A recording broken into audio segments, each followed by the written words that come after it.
Nandu, hospital के सामने खड़े होकर फूफू कर रहा है। बीबी बीमार है, अंदर है। क्या हुआ भाभी को? वही औरतों वाली बीमारी।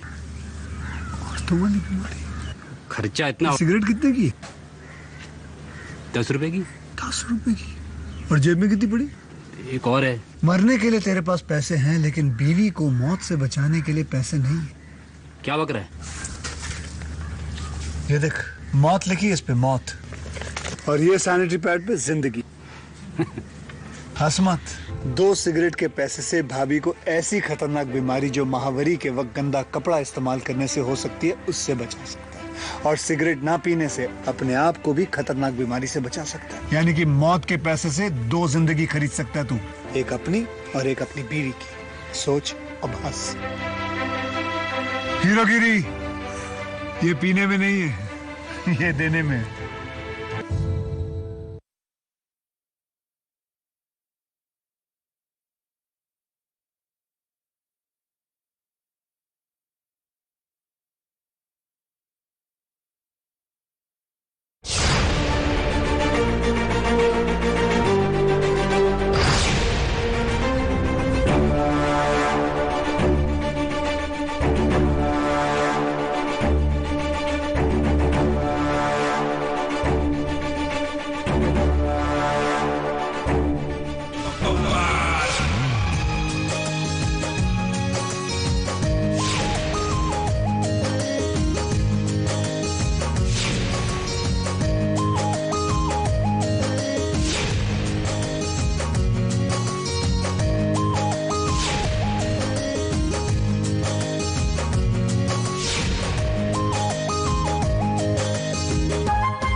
इस तरह नवाब का प्रेशर हम लोगों पे बढ़ता जा रहा है, जो ठीक नहीं है। और ऐसा ही चलता रहा तो कुछ दिनों में हम सड़क पर आ जाएंगे। आईजी साहब, आप ही कुछ पता कीजिए। अरे आखिर पता करे भी तो कैसे करे? कौन है नवाब, कहाँ रहता है, कैसा दिखता है, कुछ तो पता चले। आखिर कानून करे तो क्या करे, किसे पकड़े और किसे गिरफ्तार करे?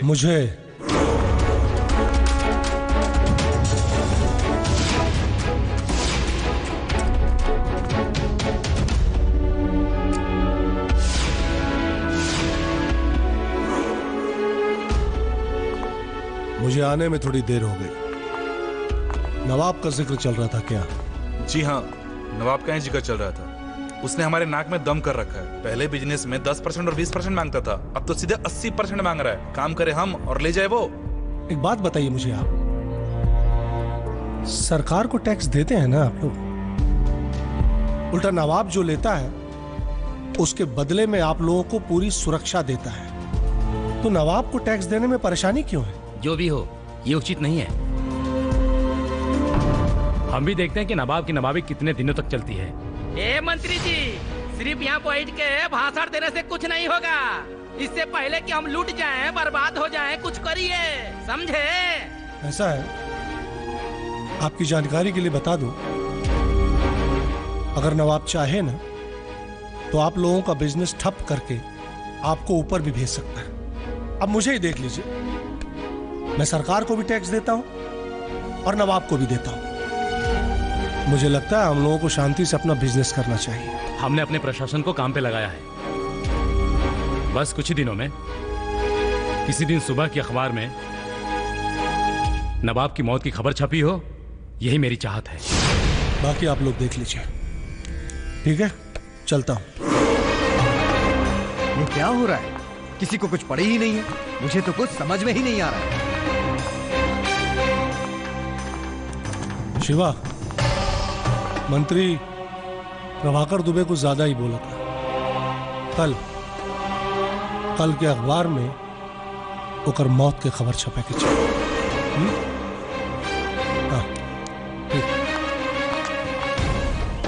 कौन? विक्रम?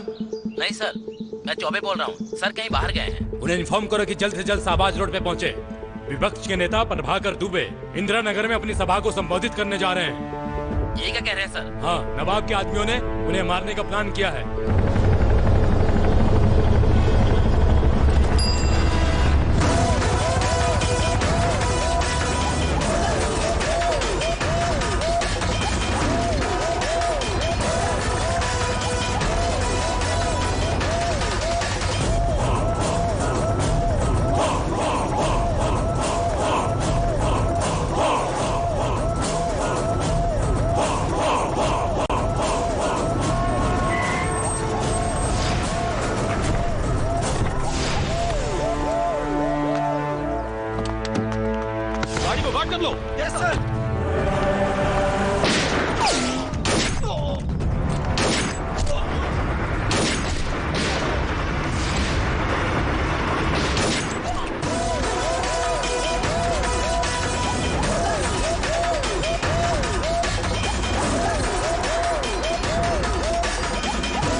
बिल्कुल सेफ है। अब आप जा सकते हैं। धन्यवाद। वाकई आप जैसे ऑफिसर पुलिस डिपार्टमेंट की शान है। थैंक यू सो मच सर। जय हिंद। जय हिंद।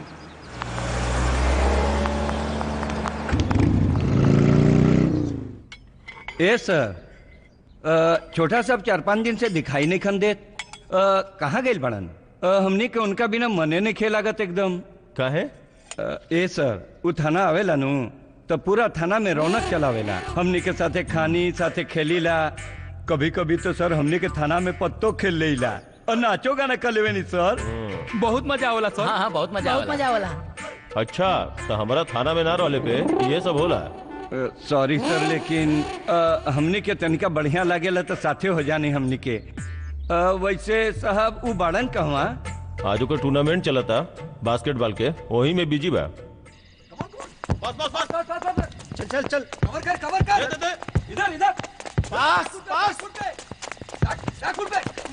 कर रहा है यार? पास कवर कर उसे आगे से कवर कर। लेफ्ट बहुत सही बहुत बढ़िया। फाउल है उधर, फाउल है। ले चिन बहुत सही चल शाबाश। अबे निकाल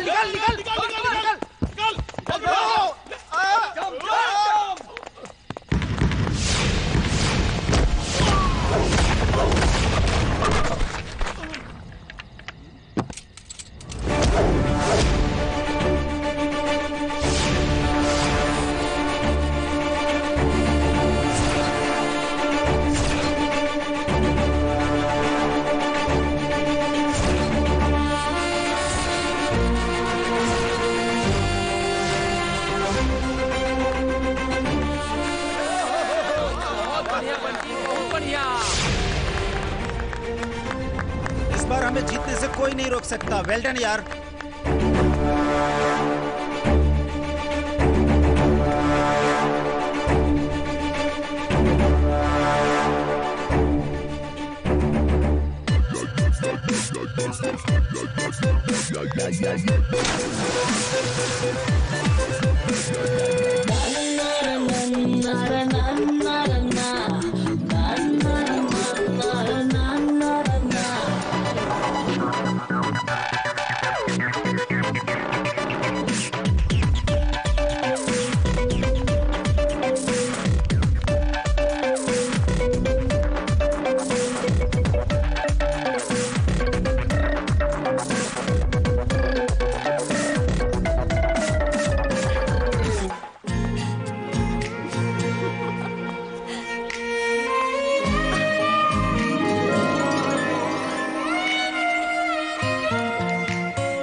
अरे ये क्या करता है? हम ओकर वीडियो का वीडियो तानी के छुप के वीडियो बनावला सन, ओकरे बाद YouTube Facebook ई सब पे अपलोड करके पैसा कमाला सन। ऐसे कोनो तो पैसा कमाला सन। ई लड़की की इज्जत की काहे रे? आए एनफ ए सराफत के चोला पहन के कमीज उतारे के पुराना स्टाइल है, हम पे ना चली। ए मैडम, ये काम तुम्हारी इज्जत पूरा दुनिया में एक्सपोज होके से बचाओ नहीं, और ऊपर से तू हमरे के भाषण देता रू। हाई वीडियो अगर डिलीट ना करती हूँ तो YouTube पर ट्रेंडिंग नंबर 1 पे चलत रही। हाँ ना ज्यादा ना ओवर स्मार्ट मत बना, ये हमार आदमी है और हमरा कहला पे वीडियो बनावत रहे। तोरा के कोनो प्रॉब्लम बा? मतलब तहरा कहला बनावत रहे? हाँ, और तू ना अपन काम से मतलब रखा, समझला? ले भाई बनाओ। हे भगवान, जमाना कहाँ से कहाँ चल गई बताओ। उघार बॉडी को के खुलेआम वीडियो बनावत रही। तो ये भैया इनकर सुगराई देख के मन करता हम कुछ बोल दी। पता चला है कि इस घर में बम है। अब देखना यह है कि पुलिस इसकी तहकीकात कर पाती है या नहीं।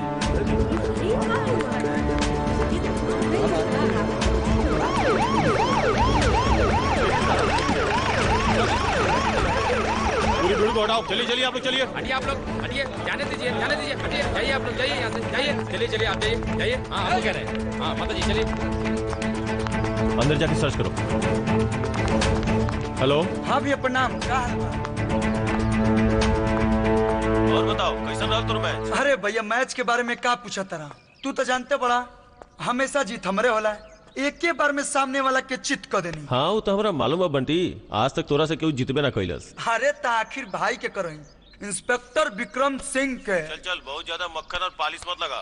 और घर में 5-6 दिन के बर्तन पड़ल बा, जल्दी से घरे आ जाओ। ए सुना, हम तारा थाना के चपरासी ना ही जे तू ऑर्डर करबा और हम पूरा करम। अब ऐसा लगता कि हमरा होते भौजाई की व्यवस्था करे के पड़ी।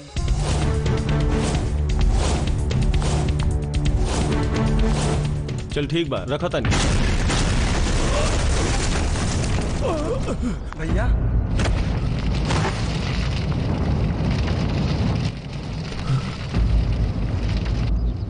भैया भैया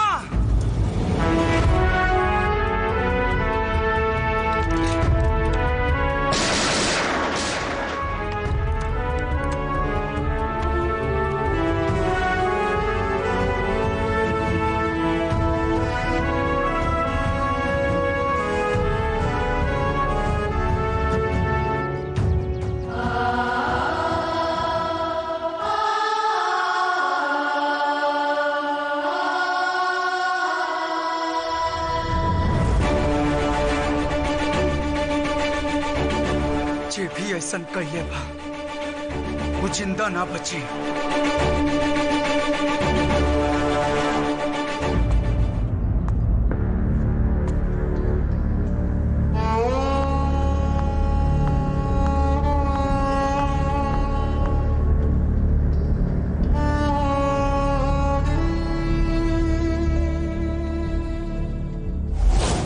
चचा बताई ना सर। अरे हाय देखो, अरे इतना सीरियस कोनो काम होला का?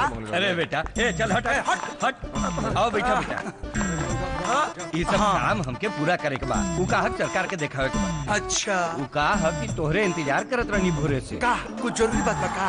यार लेके आवा कान समझा के हम जाके ओकर एगो चुम्मा ले लेनी। तू ऐसे चिल्लाइबा तो सब गड़बड़ हो जाई, और ये सब जाके अगर कह देलन तो सब खेल बिगड़ जाए। अच्छा ना ना ना ना कह। अरे तो चुम्मा मिलल बा तो कुछ खेबा पीबा के हैंगा सूखा सूखा। हां एकदम। ए तू को चाय लेके आओ। ए तू जाके पानी लेके आओ, जो जल्दी से जो जो। अरे हिनी आवा, ये बताओ चुम्मा तोरा गाली पर मिलल कि होठ पर? अब यहू तोरा अरे मतलब हमारे बुढ़ावती में चुम्मा मिलल तो बतावा। चाय पी चाय। ए लाओ लाओ इला बिस्कुट खा। अरे रामधीन मतलब चाय के बाद पानी पी ली। जा सिपाही के सिपाही रहबत।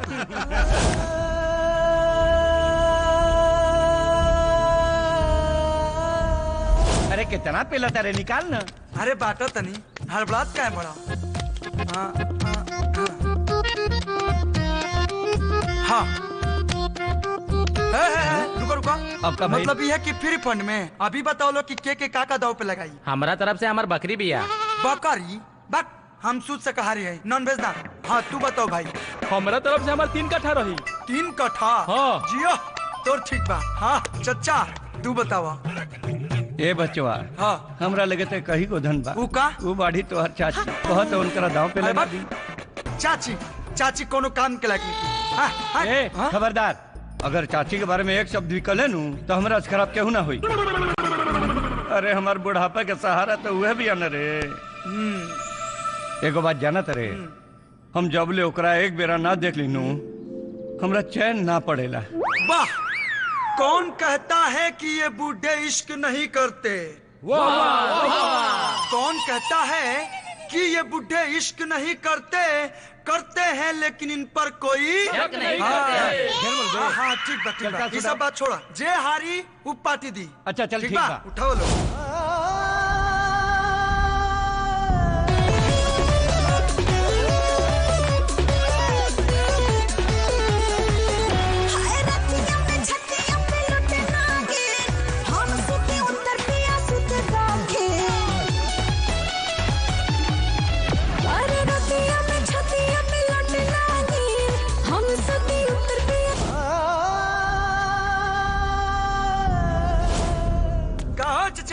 हाँ बेटा। अरे हम जब भी जाई ना बंदूकवा ऐसे ही रखल रहेला। अच्छा चलेला कि बस 100 पीस में धइले बा?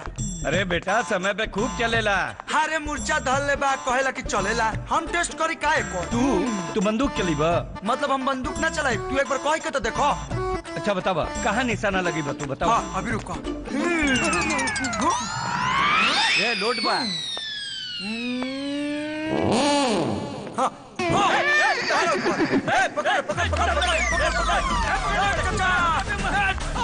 अरे हिला डोला तो सीधा ऊपर जाइबो। अरे तेरे चाची के इकलौता हम ही एगो बानी, अगर हमरा कुछ हो जाए तो देखी के हमार बुढ़िया के। अरे चाचा रुको। अरे बेटा अगर हम मर गए नहीं तो सबसे ज्यादा तू ही रोबे रे बेटा।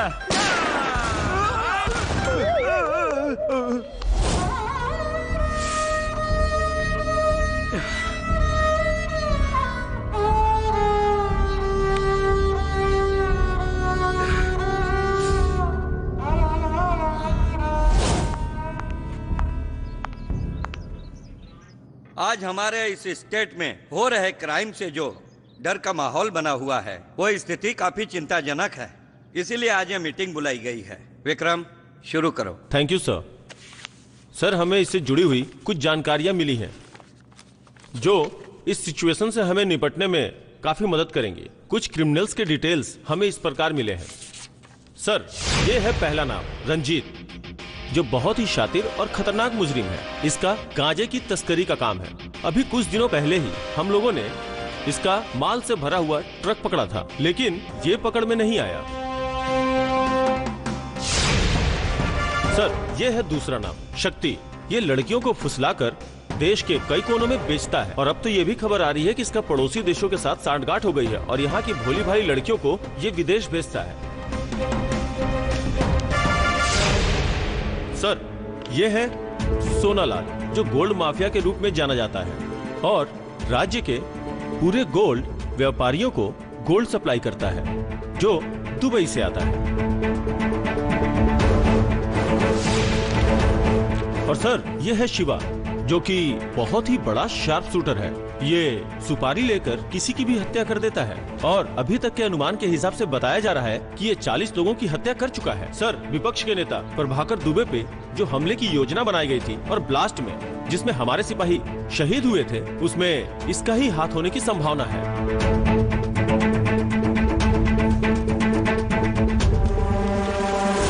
सर और ये है असली जड़ नवाब, जिसका चेहरा आज तक किसी ने नहीं देखा है और इन सबका कमांडर ये नवाब ही है। जब तक नवाब खत्म नहीं होता क्राइम खत्म नहीं होगा। हम इसके एक आदमी को पकड़ेंगे ये दूसरा खड़ा कर देगा, इसीलिए इसका पकड़ा जाना जरूरी है। वेल डन विक्रम, डिपार्टमेंट आपके साथ है, तुम अपना काम जारी रखो। थैंक यू सर।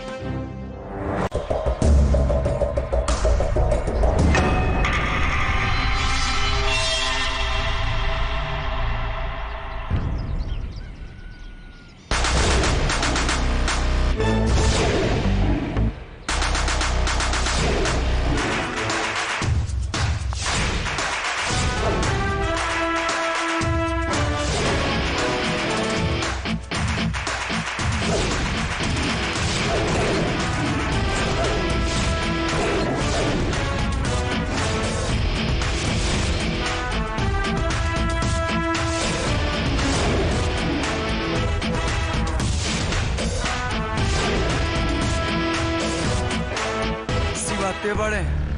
हाँ हम बानी शिवा, का काम बा? सुपारी देवे के बा। केकर?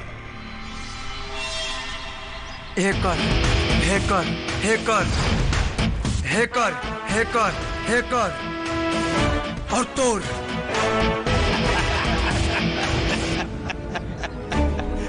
पागल खाना से आयल बड़े का? वैसे अपन पैर से यहाँ आ गए बड़े, लेकिन चाहे के निशान तोरा के ना मिली। हम बला हैं जे करावे के निशान मिले या ना मिले, लेकिन जाए के निशान जरूर मिलेला।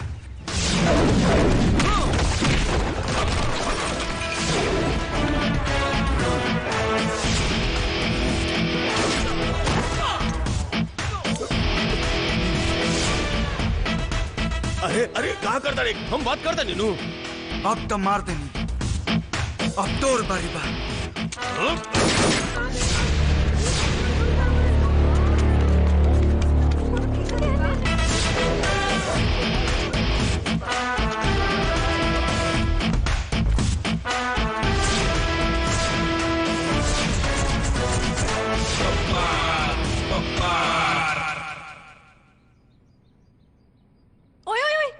सलमान खान आए हाय आए छे हमार जे हीरो होई ना सलमान खान से भी ऊपर के होई।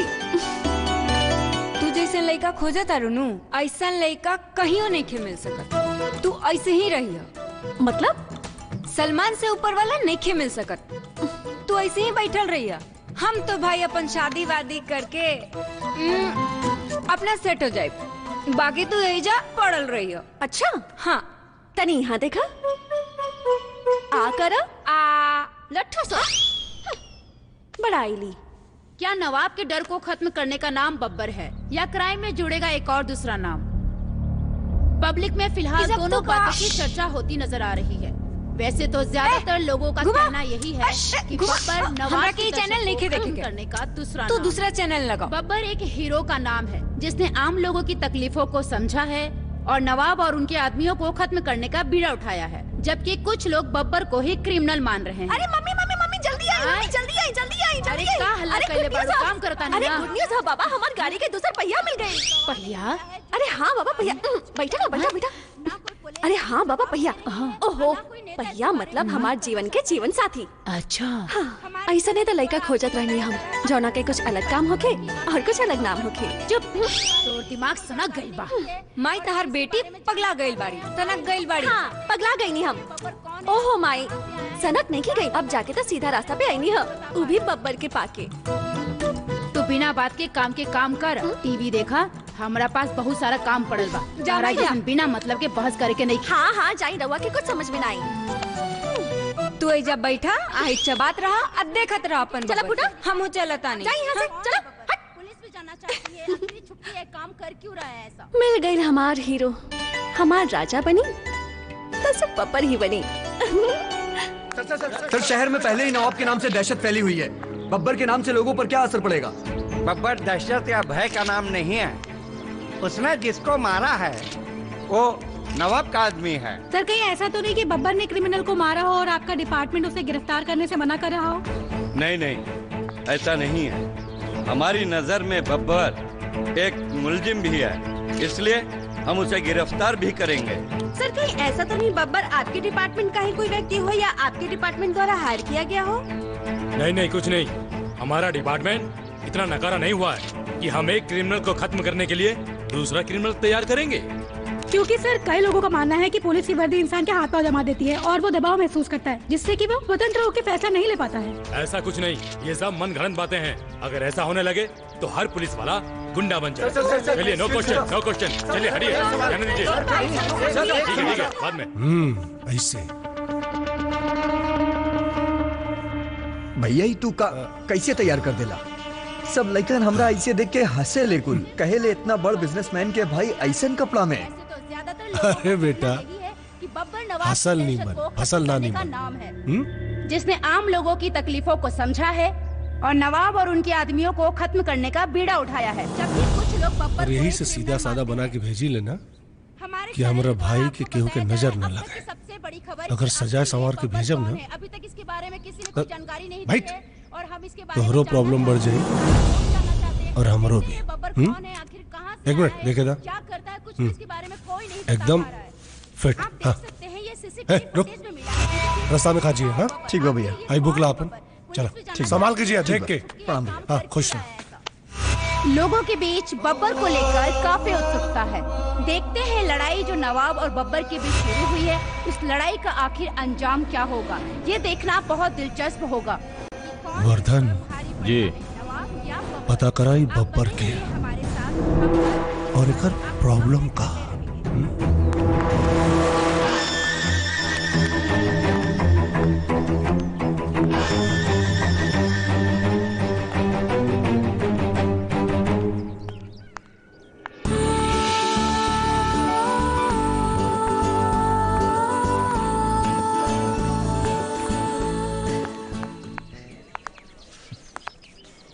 और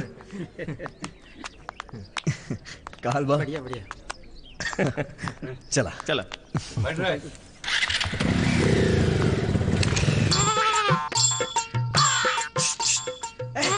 चश्मा उतार। समझी जी, हमार लड़का आर्किटेक्ट है और देश विदेश में एक से बढ़ के एक बिल्डिंग बनेले बा। बहुते गुणवान बा, लेकिन ये गुणवान लड़का खातिर केहू गुणवान लड़की मिलते नहीं के, यही से अब तक 200 लड़की के रिजेक्ट कर देले बा। बाबूजी वो कलकत्ता वाली 201 एकरा में से लड़का के है और लड़का के बाप के है, कुछ नहीं के बुझा। हमरा खुद नहीं के बुझात के लड़का हा के लड़का के बाप। अब तनी लड़की के तो बुलाई। हाँ, बेटा वेदही। हाँ माई आ गई नहीं, बस 2 मिनट। दीदी सुनाई को बात बा पूछी। हाँ लड़का पसंद बा की ना? ना नहीं के पसंद, हरगिज नहीं। अब देखा हमारा जवाब। आवा बेटा। प्रणाम जीजा जी। लड़का हम बानी।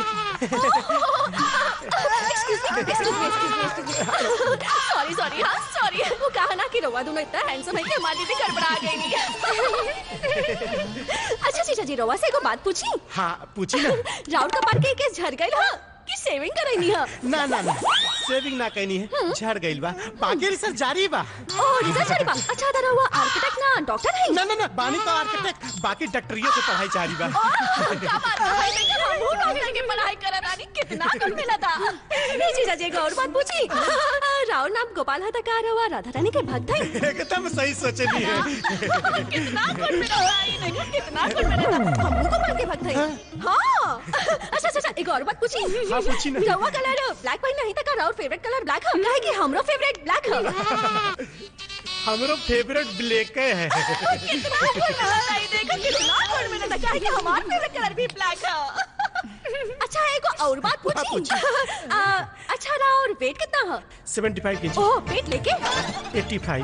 कितना गुड मिला था, देखो कितना गुड मिला था। दूसरा में ना हमरो में 85 रहे। वो तो डाइटिंग शादी के चक्कर में थोड़ा पतली होगी नहीं, वरना हम तो ऐसे ही।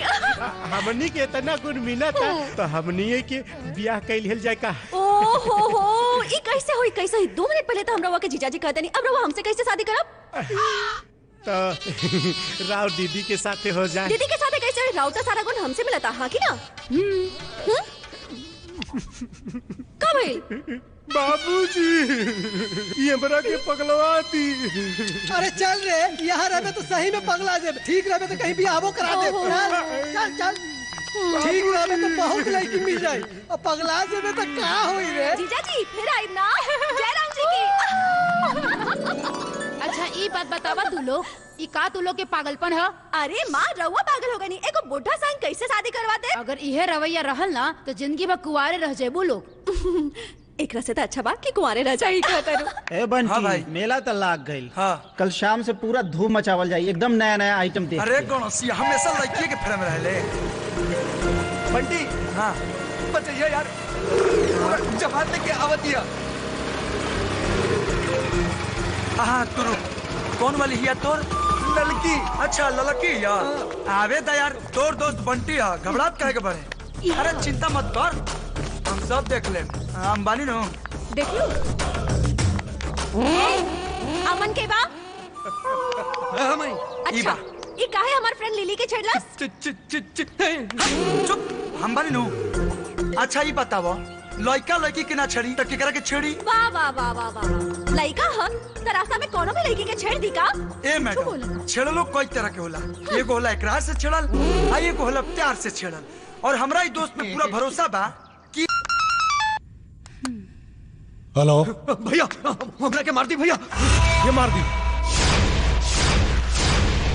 भैया बचा ली भैया। अरे तू डर मत, हम आदमी भेज रहल बानी, पर बता दे क्या मारना चाहता तोरा के। भैया हमरा के मार दी, बचा ली भैया, हमरा के मार दी। बचा लो भैया, जल्दी आदमी भेज।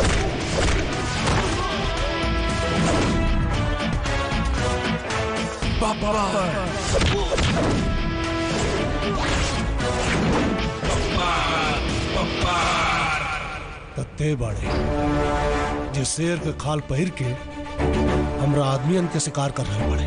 एक बार तू भी सामने आके देख, तोर शिकार के जश्न भी बहुत शानदार हुई। ई तो तोरा नसीब में कबो ना होई। तब तक तोरा के जितना वाहवाही लूटे के बाद लूट ले, जितना जनता के बीच हीरो बने के बाद बन ले। लेकिन एक बात याद रखिए, जौना दिन तो हमरा हत्ते चढ़ गई लेना, तो इतना बॉडी करब कि चील कौवन के भी तोर लाश नसीब ना हो। चील कौवा भी शेर से ज्यादा कुत्तन के मांस पसंद करेला। और हम जौना दिन तोरा के मारब, वो दिन होनियों की दावत हुई।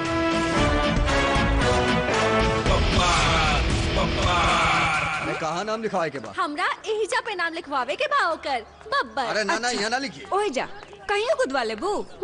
अच्छा ठीक बा, हाँ एजा लिखा जाए। कहाँ लिखी? बब्बर। गोदवाला, जान न पहचान और हाथ पे प्रेमी के निशान, बाहर दीवानगी। लेकिन पहले हमार दीदी के ब्याह हुई ना, इनके तड़ी पार करके ओकरा बाद। अच्छा, तई तार दीदी है। नमस्ते। प्रणाम। ई प्रॉब्लम तो हम ऐसे सॉल्व कर दें। देखिए और पूछ बाको ना लड़का नजर में टकरा दी ना। वाह, हम बात आगे चलाओ तनी, ठीक बा? ठीक बा, चल तनी। हाँ, मिली तो बता दिया। हाँ। अरे चुप रहा ना, ई कराई हमर शादी, तू चला घरे। मम्मी के कहता नहीं। लड़का एकदम तेज तरह था, हमार नियन, और लड़का भी खोजी था ओकरे नियन। अच्छा, अब ये बाकी बा। ओहो, अच्छा चला। हाँ हाँ, लावा लिखी।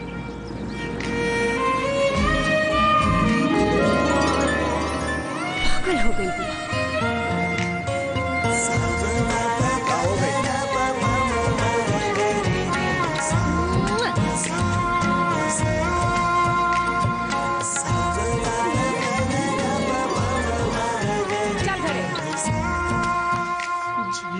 तो जिए कैसे बिनु आपके। काहे इतना प्रेम बड़ा और ये दर्द भरल गीत काहे गावत रहा? हे मर्दे का बताई, गइल रहनी का लड़की देखे, ओकरे बहनिये से गुण मिल गइल। अरे ता अच्छा भइल नु। खाक अच्छा भइल, जब सारा गुण ओकरे से मिल गइल, ऐसन बात कहले सी है दिल के भीतरिया क्रेक कर दे। अच्छा चला, छोड़ा मत रोआ। हाई पहाड़ पे बैठल रहा कि नीचे उतर बा? आवा ना, हम ना आइम नीचे। अगर हमरा के ना मिलल तो यही पत्थर पे बैठे बैठे समझला की तरह पत्थर हो जाओ। अच्छा तो बताओ का भाई? अरे हमरा के देख जीजा कहती है। हाँ, जब वो बार बार जीजा जी कहती है तो ब्याह तो तार ना हुई उसे। कैसे ना हुई? अरे ए भाई, कोनो जुगाड़ लगाओ ना। हाँ ठीक बा, तू लड़की के हमरा से एक बार मिलवा दे। तहार ओकरा से सेटिंग हम करा देते। पक्का? एकदम पक्का।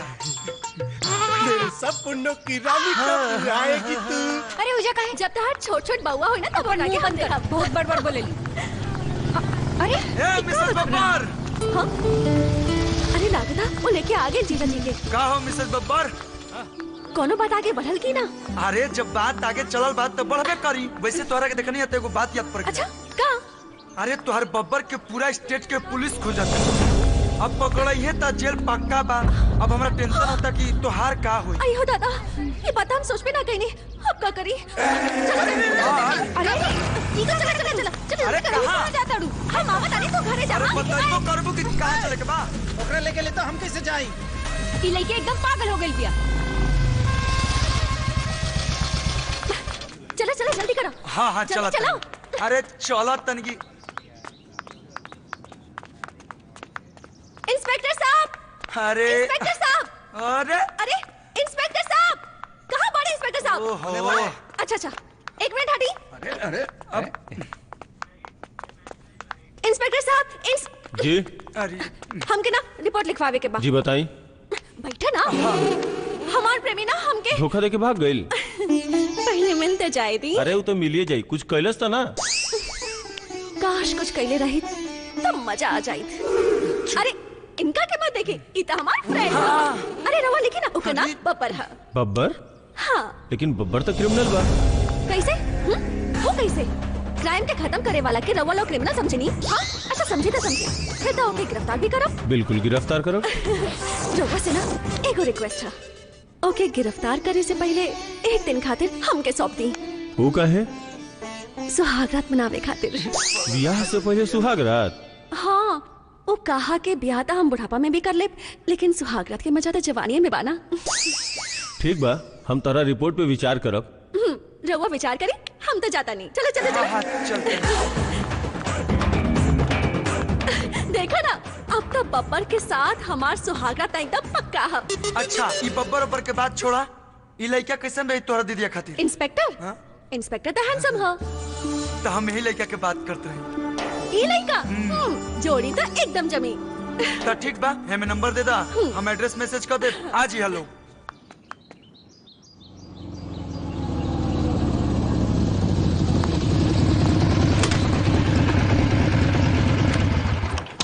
तू तो हमारा भैया के देखले ही बाड़ू। हरे सिंह हम के अजय देवगन फेल बाणे। तो हर दीदिया देखिए नु तो फीदा हो जाइए। बस अब वहीं अला हुई है। अरे ये लोग के बा? इनकरा के तो तू चिंता ही बड़ा, कल थाना में रिपोर्ट लिखवा रही। और ये है इनकर दीदी वैदही जी। ये लोग तोहरा के देखे आइल बा। देखे? अरे इतना भकुआत क्या बड़ा?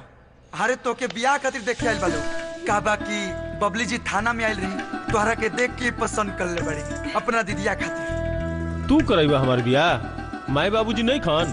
अरे तू कौना जमाना में जियत रहा? अब जमाना उल्टा हो गया और माई बाबूजी तबे न कुछ कहिए, जब कुछ गड़बड़ाई एजा सब मामला सेट बा। हमरा के ब्याह नहीं करे के? हाँ काहे ना करबा? अरे हम न समझता नहीं कि घर में का प्रॉब्लम बा। चूल्हा चौकी झाड़ू पोछा सब हमरे करे के पड़ता है। अब हम ब्याह फाइनल कर बनी। आ देखो देर रो मत झड़ा, टोपी और चश्मा ऐजा रखो, जा चाय बनावा जा। हम चाय बनाई? ना तो हम बनाई। अरे अतिथि देवो भवा, ब्याह हो जी तो भौजी चाय बनेबे न करिए। जा ए बरा चाय बना के तू पिया दे। ठीक बा। जा तनी बढ़िया से अदरक डाली हो। हाँ हाँ हाँ जा तो भैया। देखलू ब्याह होके से पहले तारा दीदी के जो सरकार बना दे। अब बचलू तू और हम। मतलब? अरे मतलब कि तू और तुहार बब्बर। हाँ, बब्बर? अरे हमार बब्बर कब मिली है भगवान जाने।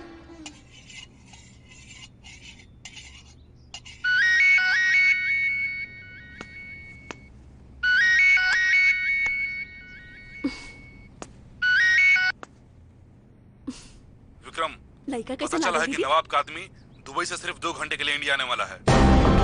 अगर वो पकड़ में आ गया ना तो नवाब तक पहुंचने का सबसे आसान रास्ता होगा। के हो रे? अरे हेडक्वार्टर से फोन है भैया, आवत नहीं। इला भैया फोन। यस सर, यस सर। ओके ओके सर। यस सर, यस सर। ठीक है सर।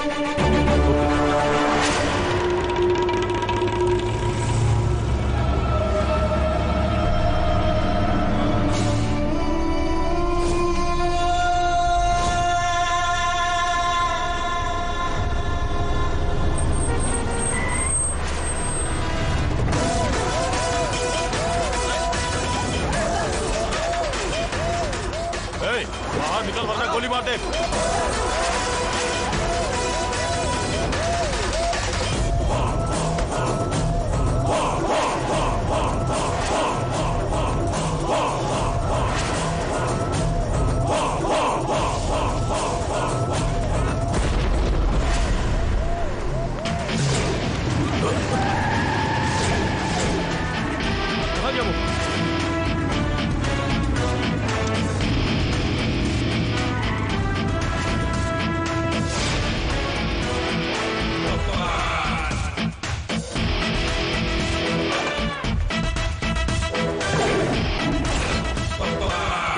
हमारी जान बचाने के लिए बहुत बहुत शुक्रिया। अभी तक तो मैं तुम्हें पुलिस का आदमी समझ रहा था, लेकिन जिस तरह तुमने हमारी जान बचाई उससे तो ऐसा लगता है कि तुम नवाब के साथ काम करना चाहते हो। मैंने तुम्हारी जान इसलिए नहीं बचाई कि तुम नवाब से सिफारिश कर सको। मैंने तुम्हारी जान इसलिए बचाई कि तुम्हारी मौत अपने हाथ से कर सको। तब तो तुमने बहुत बड़ी गलती करी। अब मुझे बचाकर तुमने अपनी मौत को अपने सामने खड़ा कर लिया है। अपना बैग देख। मैं अपना बैकअप अपने साथ लेकर चलता हूँ।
मुझे माफ कर दो, मुझे माफ कर दो, माफ कर दो मुझे, छोड़ दो मुझे।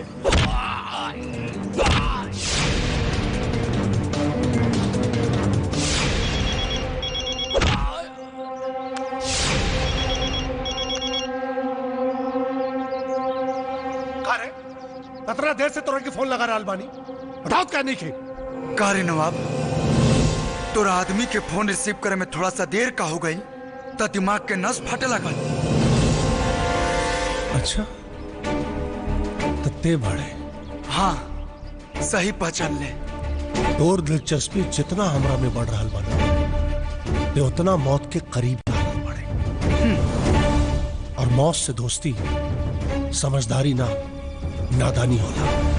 नादानी तो तू कर रहा बड़े, और कोनो भी खेल पर्दा के पीछे ना सामने से अच्छा लगेला। और तोरा खेल के का जवन ते हमारा और हमारा आदमियन के साथे खेल रहा बड़े, ते हमारा आदमियन के छोड़ दे, हम तोरा के छोड़ दे। छोड़ दे, सिर्फ तू सामने आ छू।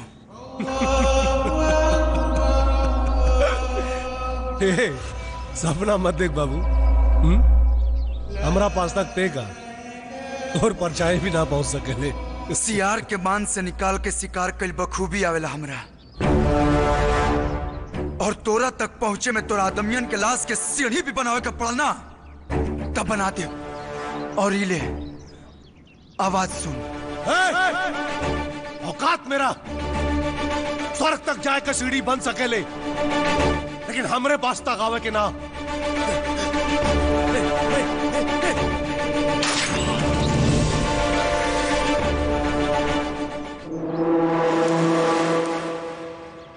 आखिर बब्बर है कौन, इंसान है या परिंदा, जो बाज की तरह आया सबके सामने अपना शिकार उठाकर ले गया?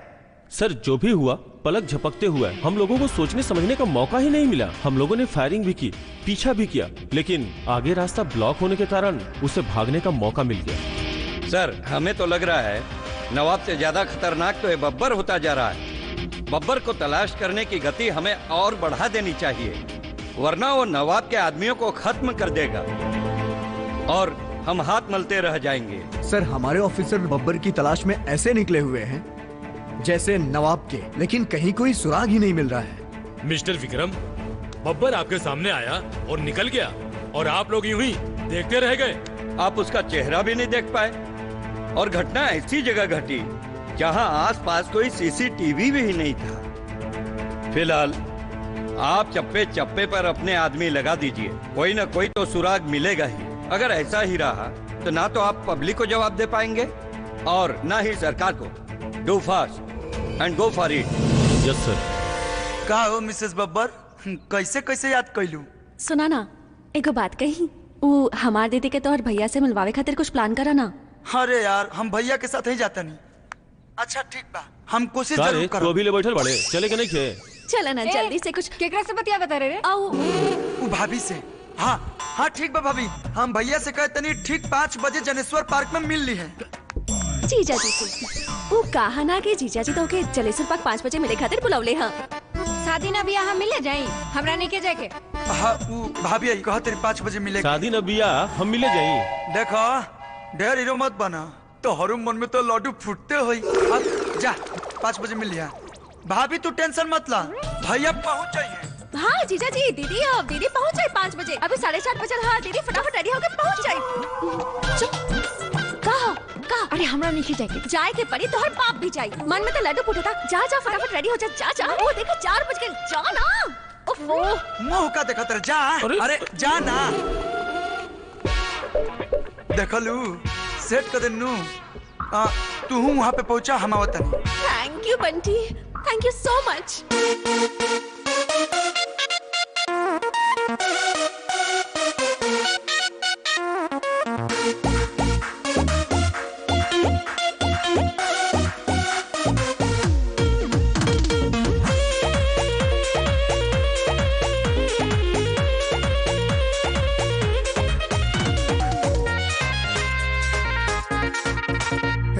अखिया के सोझाए जान, रही तोहरे पेटिकल ध्यान। अखिया के सोझाए जान, रही तोहरे पेटिकल ध्यान। हम तोहरा के धारब, तू हमारा के धारिहा।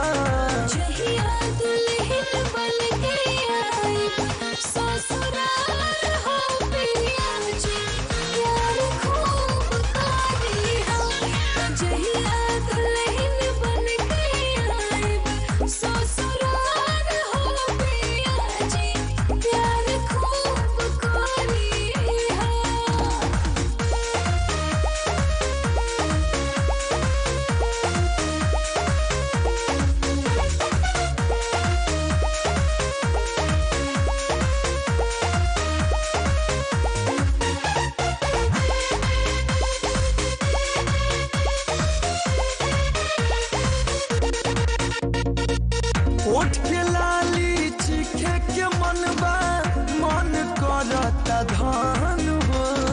काहे धधाइल बड़ा सजन, जब हो खबर करी मिलन हो। ओठ के लाली चीखे के मनबा, मन करता धान हो।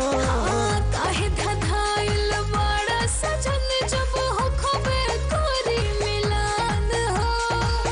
हम तोहरा पे मारब, तू हमारा पे मारिहा।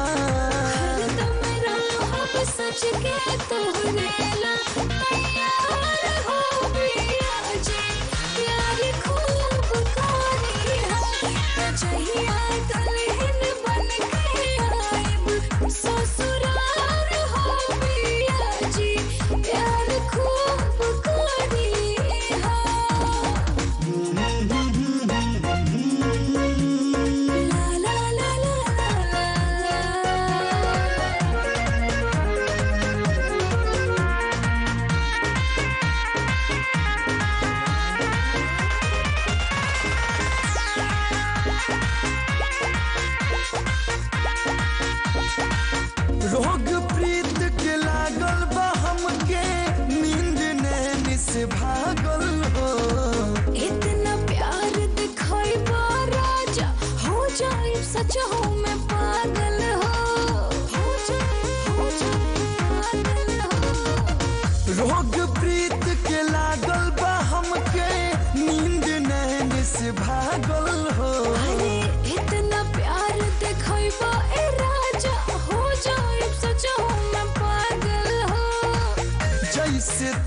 तोहर बानी हम तू हमर रही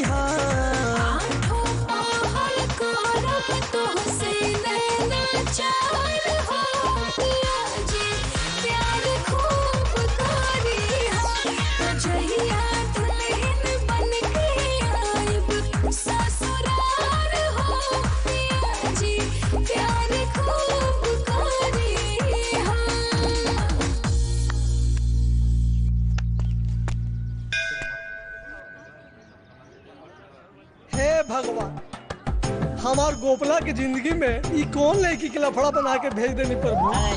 ना ही ओकर नाम के माला चपल छोड़ी और ना उ लड़की एकरा के जीजा कहल छोड़ी। का यार तू बाप हो कसाई, तू का कहे प्रार्थना करे के और तू शिकायत करत रहा।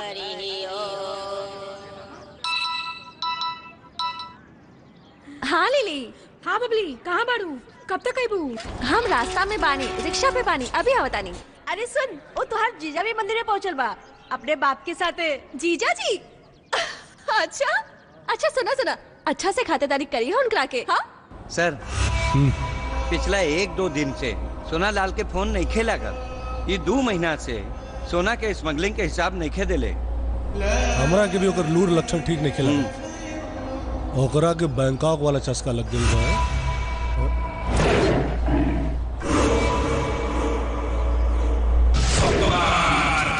गाड़ी रोक, गाड़ी रोक, गाड़ी रोक, गाड़ी रोक। हाँ हाँ, बस 10 मिनट और लगी, हम पहुँचने पानी।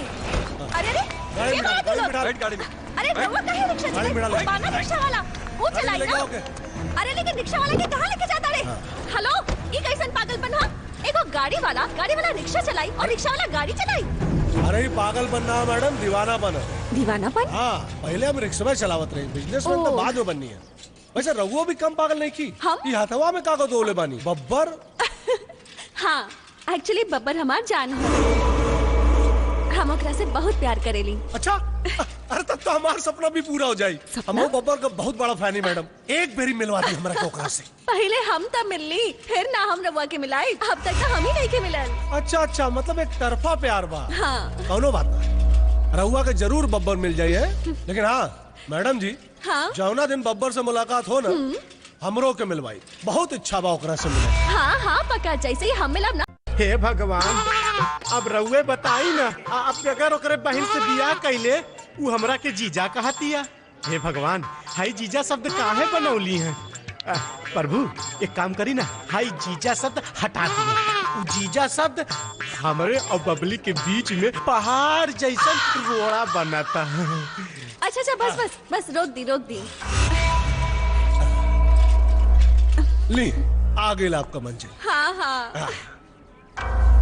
लेकिन हाँ, बब्बर से जब कभी भी मुलाकात हो ना, हमरा से जरूर मिलवाई, बड़ी इच्छा बा ओकरा से मिले। श्योर, एकदम पक्का। Bye bye bye bye. चल। भगवान जी, ऐसन कुछ करी ना, वो हमरे के I love you, I love you, I love you बोले लागे। काहे से हमारो रोकर गुड़ सब मिलता है। लिली, हाय। कहाँ बाड़े जीजा जी? जा बाड़े। अरे प्रभु, कुछ ऐसा चक्कर चलाई ना कि हमारो का टाका भिड़ जाए, फिर शादी हो जाए। ओ जीजा जी। जीजा जी। रुको हम आवत आनी। वाह जीजा जी, एकदम मस्त और फिट लग रहल बानी जीजा जी। कितनी बार कहनी हमरे के जीजा जी मत कहा। सॉरी जीजा जी, गलती हो गई जीजा जी। अच्छा सुनिए ना जीजा जी, ये हमारे फ्रेंड्स भी है और ये हमारे जीजा जी हमें। Hi hello. अच्छा जीजा जी, एको बात कही ना वहाँ से। गुड न्यूज है बियाह के। हमार तुहार ना, दीदी के। अच्छा सुनी ना जीजा जी, दीदी के बियाह तय हो गई और रवा के जरूर आएगी। आई बाई काहे नहीं, उसके बाद हमने ना हमने के ना, सिर्फ हमारे। अच्छा जीजा जी सुनी ना, हमारे दीदी के बियाह तो हो जाएगी, फिर दीदी हनीमून चाहिए जीजा जी। ए जीजा जी, फिर उन लोग के बच्चा हुई, फिर जीजा जी हमारे एकदम लाइफ क्लियर हो जाए, फिर हमरो शादी हो जाए। अच्छा हमारे बच्चे के का बनी है? हमार लाल गोपाल।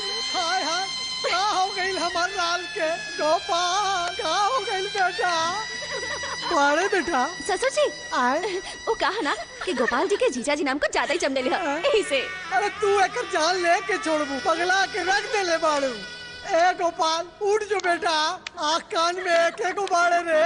ए गोपाल उठ जा बेटा, उठ जा। लड़की हाँ का दिल जीजा जी फिर गई ले। चाल लेके छोड़।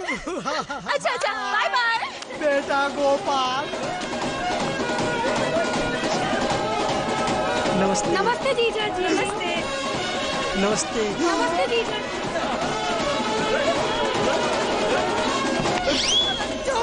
बहुत सुंदर वाला लड़का लड़की की जोड़ी सब केहू के ये कहना बा। रवा तो हमार संबंध बन गई ना। हेजा का करता रहो? अरे दोस्त हम एकर मेहमान बाड़ी नू तो मेहमान नवाजी करता नी। बाकी तू यहाँ? अरे यार जहाँ तू मेहमान नवाजी करता रहा एजे तो हमारे भैया के ब्याह होता, लेकिन तू एजा मेहमान, हमारा समझ में नहीं क्या हुआ। भाई उ जौने लड़की के बारे में बतौले रहनी ना कि हमार गुण ओकरा से मिला था, वही के बहन के बियाह बानी। अच्छा अच्छा हाय क्या वह तो है। अरे तो बब्बर से प्यार करे ले। जीजा जी अच्छा सब ठीक बना? अब कोनो कमी तो नहीं है ना बारात में?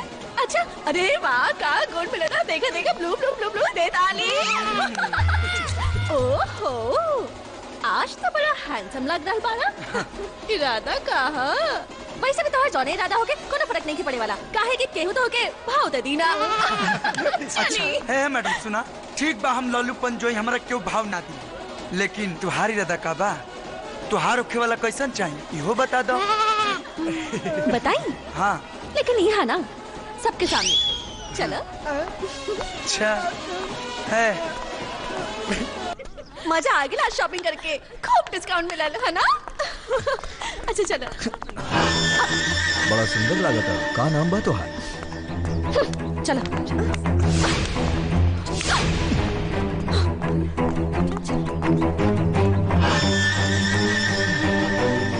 इतना भीतरे हाथ डाल के हमार करेजा निकाले। ए बंटी बंटी कहा रे तू खोजत खोजत हमारे दोस्तों के यहाँ गेले? बोल कहाँ चिचियाता? ए बाबा सुना ना अब तो तू ओकर रिश्तेदार हो गईला, हमार सेटिंग करा देना। उ का बा सुहाग रात के सपना बहुत दिन से सजो के रख ले बोनी। करा दे, लेकिन तोरा बब्बर बने के पड़ी। बब्बर? हाँ। ए बाबा हम कैसे बब्बर बन सकिले रे? उ सुनले बानी कि गुड्डा लोगन का बड़ी बेरहमी से मारे। हाँ। हम तो आज तक कोनो बेंगो ना मरले हैं। आज तो हमें बहादुरी दिखावत का काम बा। ओकर खाल पैर के ओकर सामने चल जो, वो तो बब्बर के देखले बिया ना, तोरे के बब्बर समझ के उ प्यार करे लागी। प्यार करे लागी? लेकिन वो मिली कहाँ? बाजार में। और कहाँ? बाजार में। देख एगो जैकेट ले ली और ओकरा पीछे शेर के मुंह बनवा ली और ओकरा ऊपर लिखवा दिए बब्बर। पट जाए तोरा से। हाँ तो कंट्रोल कर। हाँ जो जो लहरियो। हाँ हाँ जो जो जो हाँ जो जो जो पेट्रोल की मजनू आजे कहाँ कूदा जाता? एकरा अपना बोली से ऐसा गोली दिले बैनू, अब देख एकरा में कहाँ कहाँ असर होता है। बड़ा बढ़िया जैकेट पहन ले यार तोहरे दियल नो हा। चला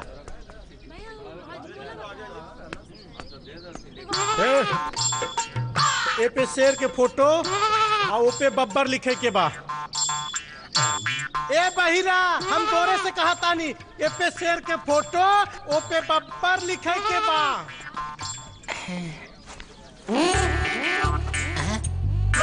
ए पे शेर के फोटो ओ पे बब्बर लिखे के बा। अरे तनी जोर से बोली। सब बकलोल हमरे के पता बाड़े कारे। ए पे शेर के फोटो ओ पे बब्बर लिखाई के बा। अच्छा सुअर के फोटो? अरे सुअर के फोटो ना, सियार के फोटो ओ पे बार बार लिखे के बा। हो जाए लेकिन 365 रुपया लागी। 365 रुपया काहे? 365 दिन में हमके ना चाहिए, हमके काले चाहिए। काले? हाँ ठीक बा जाए मिल जाए काल। हाँ तो फिर से ध्यान से सुन ला। शेर के फोटो ओ पे बब्बर। हो जाए।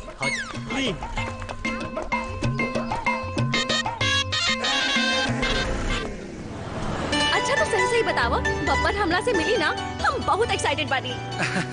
तार बात तो सही बा। वैसे बब्बर से मिलबू तक का करब?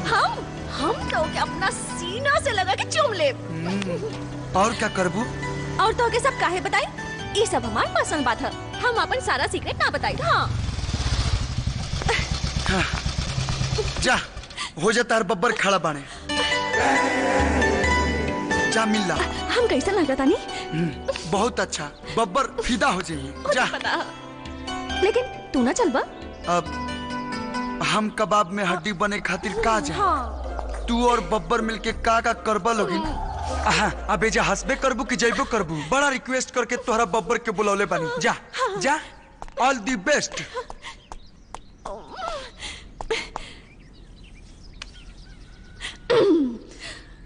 बब्बर जी,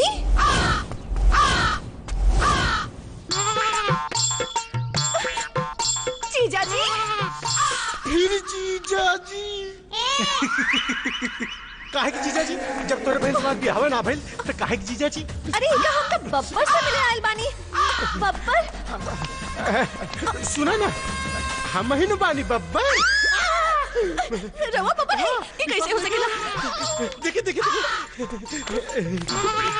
सियार कौन पगला से दिखा के आइल बानी का? हाँ, पीछे सियार के फोटो है और बार बार लिखल है, देख ली।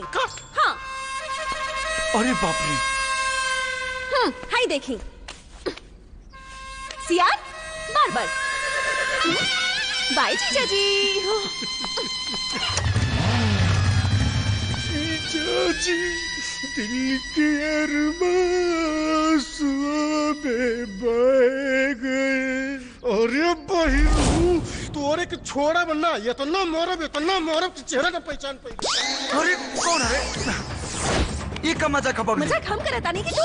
हाँ, बब्बर बोल के गब्बर जीजा जी से मिला दे ले। अरे वो तो हम मजाक करते नहीं। मजाक? हम तोरा से कबो ऐसे मजाक कैले वाली? हाँ, आज के बाद कबो हमरा से बात मत करी। अरे बबली सुनता, अरे भैया के साली हो, इतना हक तो बनते बा। अरे बबली अरे भाई ला, तोरा कमरे से कौन सुनी बे? अरे तोरे का कले नहीं शेर बना तो सियार बना दे ले। अरे तो सुनाब नहीं क्या रे? तू तो हमारी जिंदगी झटका देला। अरे भैया काहे चिल्लात बाड़ा? अरे यार एक रस कहले रही शेर बनावे के, ये ओकरा जगह पे सियार बना देले। बताओ ना, हमारा शादी मामला रहे यार। अरे भैया तोके मालूम नहीं, इस शक्ल देख के फोटो बनावेला सियार जैसे लगती है। अरे शकल कौनो अरे जाम कम नहीं के भाई से सुन रहा तो तोरा के हाउ तू बड़का पेंटर बनेला। अरे पैसा ना बाबा जी के ठल्लू लेला। अरे बबली, अरे का भाई? का भाई? काहे ऐसा बब्बर के लेके तू मजाक कइला? अरे तोहरा से मजाक न करो तो केकरा से करम? अरे मजाक करा, लेकिन बब्बर के लेके हमके ना पसंद बा।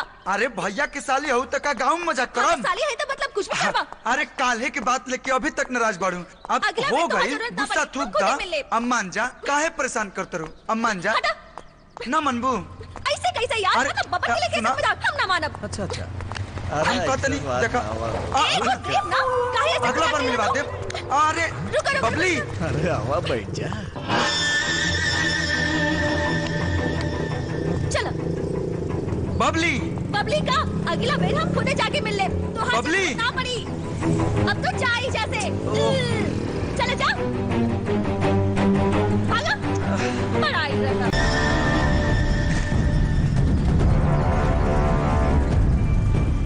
एगो बात बोली।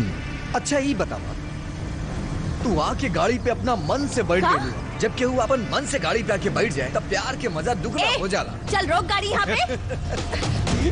रोक, बचावा, बंटी, बंटी बचावा, बंटी, बबली, बचाना हमरा इस बंदा से। हम कहाँ जाने? गाड़ी रोको, बचावा।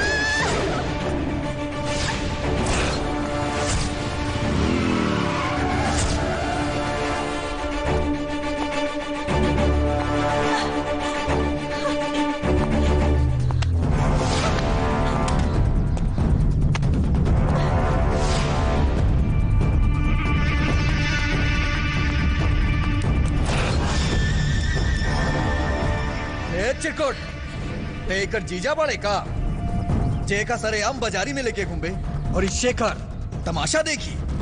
हट, एकरा ऊपर दिल आ गइल बा हमार।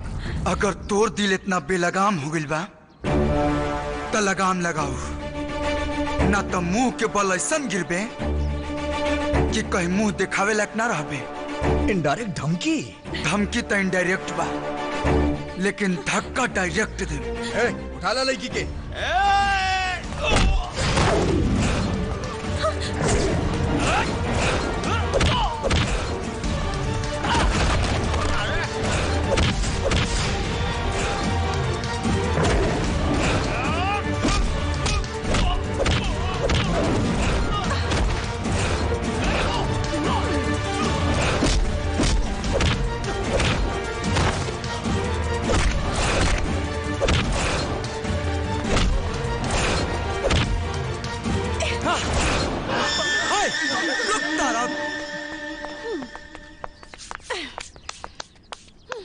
साली जी, होने कहा घर चला।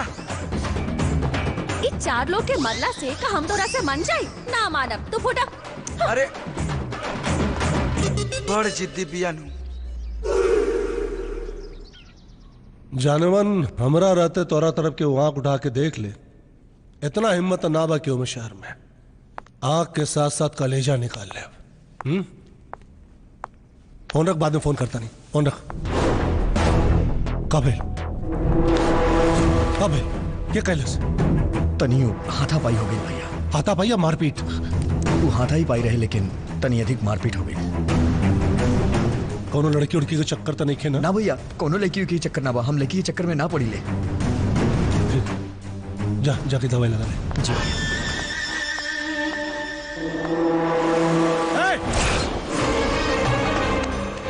एक मिनट। जो ना लड़के से झगड़ा भइला, एकरा के देखबे तो पहचान जेबे तू? जी भैया। पक्का भैया। चल बबुआ। अरे हाय देखता। अरे रुक हाय ले, हमरो को खा ले। ले हाँ ले, मुंह खोल। भैया उहे लइका।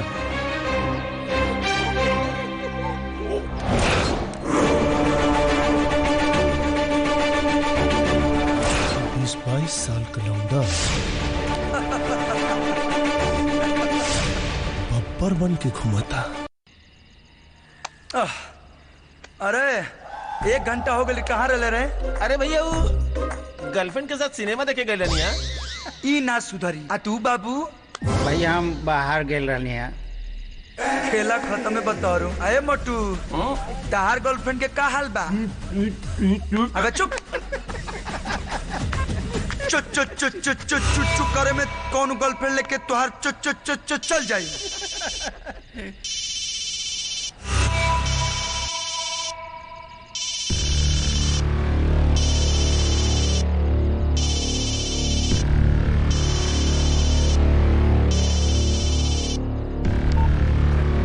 हेलो, हमारा सांस की गर्मी तोरा के बता देले हुई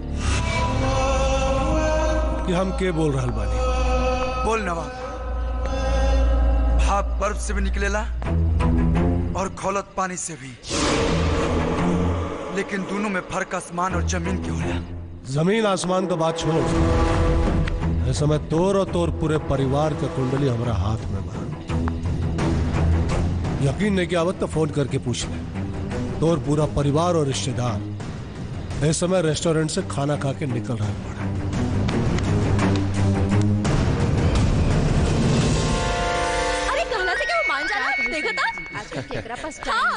बात तो तू सही वो देखा था कितना बढ़िया।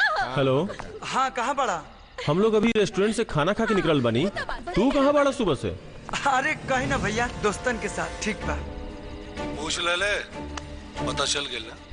हाँ, घबरो मत, महाराब ना। तोरा परिवार में ओकर मौत सबसे पहले हुई, जेकर अर्थी उठावा में तोरा के सबसे ज्यादा तकलीफ हुई। ते सबका अर्थी उठेबे, लेकिन तोर अर्थी उठावे वाला केहू ना हुई। ते सबकर सराद मनेबे, लेकिन तोर सराद मनावे वाला भी केहू ना बची। नवाब, छाती में जिगरा बात सामने से वार कर।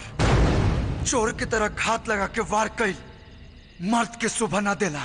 हमार मर्दानगी देखे का मौका तोरा के मिली, नवाब तोर हर ख्वाहिश पूरा करे, लेकिन हाँ याद रहे हर चोट का हिसाब होई।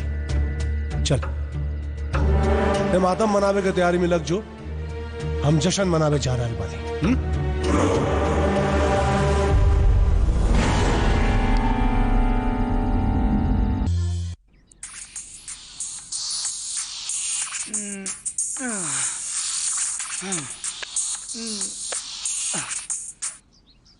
हेलो।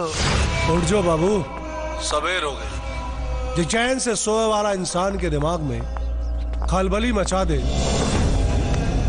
ओकरा के कहल जाला नवाब। एक बार सामने आ जाओ, तोर नवाबी तोरा दिमाग से खींच के जमीन में दफन न कर दे तो हमरो नाम भी पोपट। ए सुग्गा, ये डायलॉग बाजी छोड़ और जाके अपना भाई के बचा ले, जौन सवेरे सवेरे बारूद के ढेर पे बैठे जा रहा। नवाब कूल, ठंडा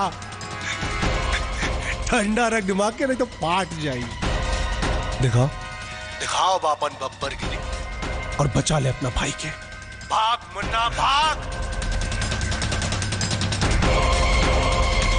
भौजी भैया कहाँ पड़े?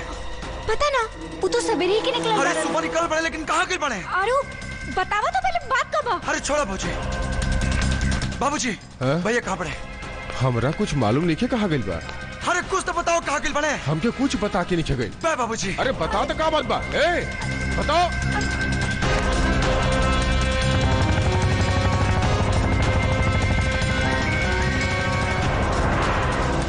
भैया फोन उठाओ भैया। हाँ का भाई बोला। कहाँ पड़ा भैया? सीमेंट फैक्ट्री की तरफ जा रहा बानी, कुछ काम बा। भैया रुक जा प्लीज। का बोला तड़े?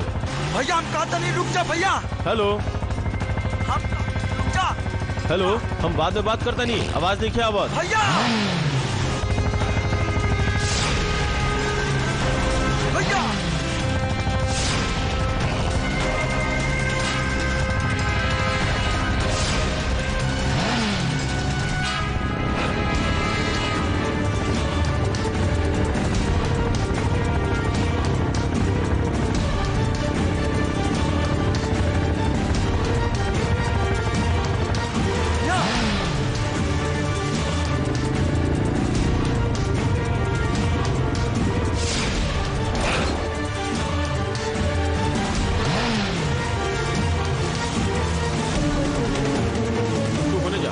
पकड़ा। रुक रुक, कहाँ भागा तड़े? यहाँ सबके पकड़ लो। भैया तो नीचे आओ, नीचे आओ। अब बताने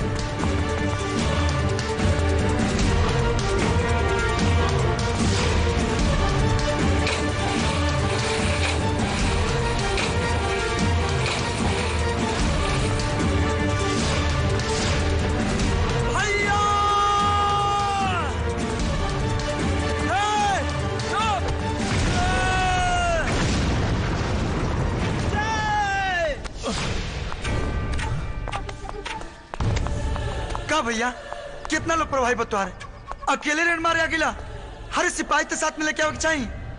अगर तो आज कुछ हो गए तब।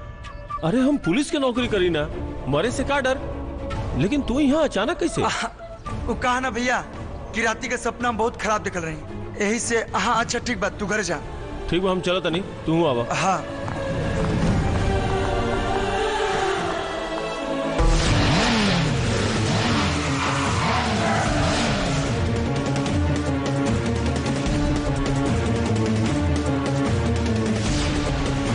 फोन उठावा।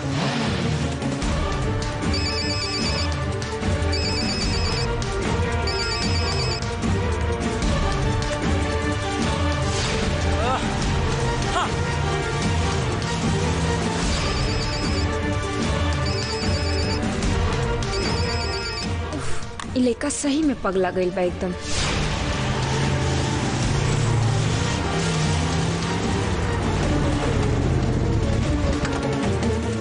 भौजी चला।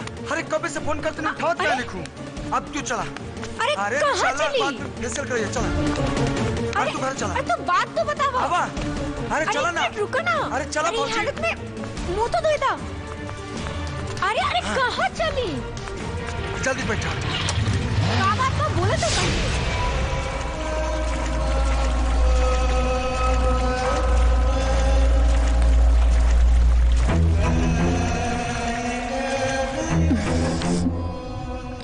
पगला गई बड़ा का? ये हालत में लेके कहाँ जात बड़ा? अरे बात का बात बोला था। कुछ ना बोल बता कैसे बुझाए? भौजी तू जल्दी घर के अंदर जा। कहाँ भाई अरे बात मत सब छोड़ा और जब तक हम ना कहीं तब तक घर के बाहर मत निकल जा। जा भौजी। स्वाहा अग्नि देवताय नमः स्वाहा।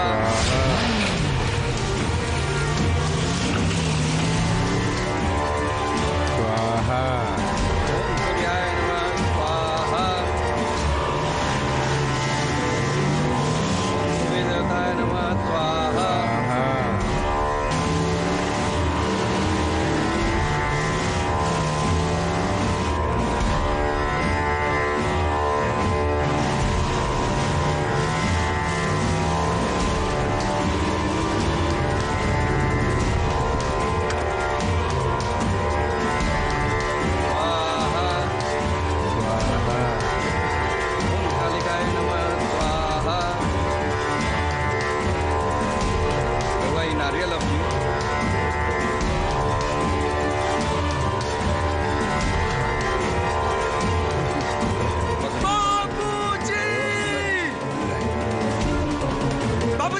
भाई बाबूजी।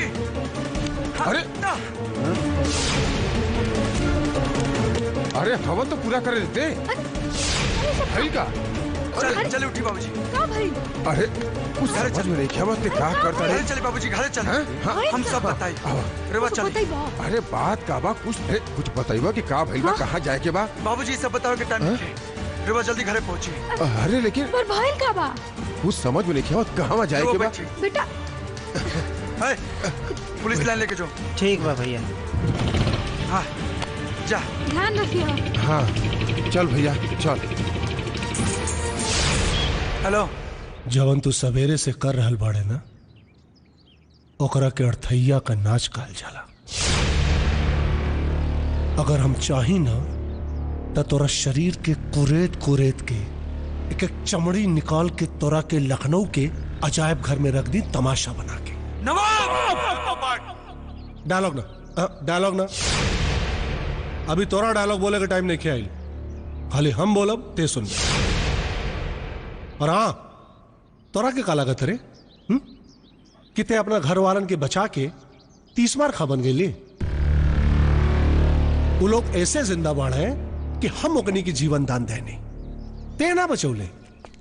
लेकिन हाँ ओकरा की जीवन दान ना दे जवन तोरा दिल में धड़कत या धड़कन बन के पपली।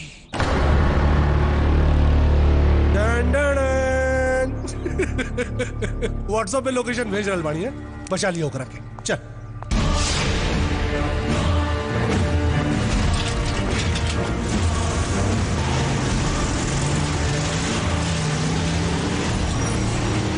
फोन उठावा।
कहा भइल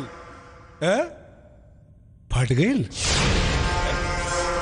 मत हमरो नवाब अपना दुश्मन के इतना आसानी से ना मारेला। पहले ओकरे दिल और दिमाग में दहशत पैदा करेला, ओकरे बाद मगरमच्छ की तरह सीधा निकल जाला। वैसे भी अभी तोरा से बहुत हिसाब बाकी है। रोमत सामने देख, तोर जान आ रहल बिया जिंदा।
इतना रात के हमके काहे बुलावला हा? बंटी ना, बब्बर। बब्बर?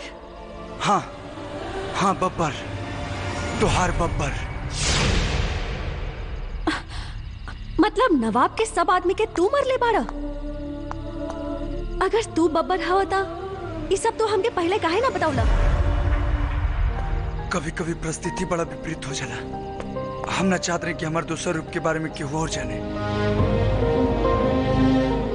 लेकिन नवाब के हमरा और हमारा पूरा परिवार के बारे में मालूम चल गई बा, और हमने की चाहत कि हमारी लड़ाई में तुहार और परिवार के कोनो नुकसान होके। बबली, ये लड़ाई में तुहार साथ चाहिए हमके। साथ तो मिली, लेकिन हमारे को शर्त है। शर्त? हाँ। का?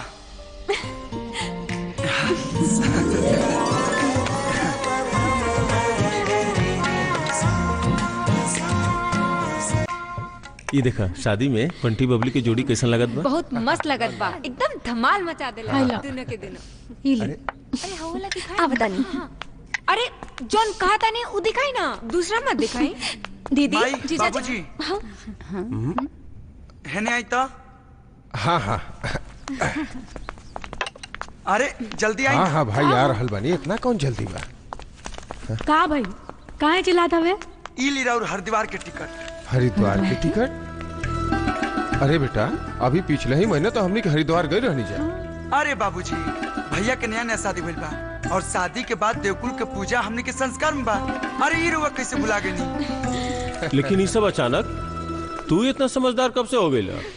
देखो, उमरिये में हम कम बानी, लेकिन समझदार तौर से बेसी बानी। और हाँ, ई ला तोहर हनीमून ट्रिप के टिकट बैंकॉक के। बैंकॉक? हाँ। ड्यूटी हमरा बदले तू करे जीबा। ओहो जीजा जी, अब देख लो, काम काज तो रोज होत रही, लेकिन हनीमून तो रोज ना हुई ना। ए विक्रम, देखा बेटा, ऐसन भाई सब के ना मिलेला, कितना ख्याल रखेला तो हाँ। जा बहू के लेके बैंकॉक घूम आवा जा। अब जा, मुंह का देखा तेरा।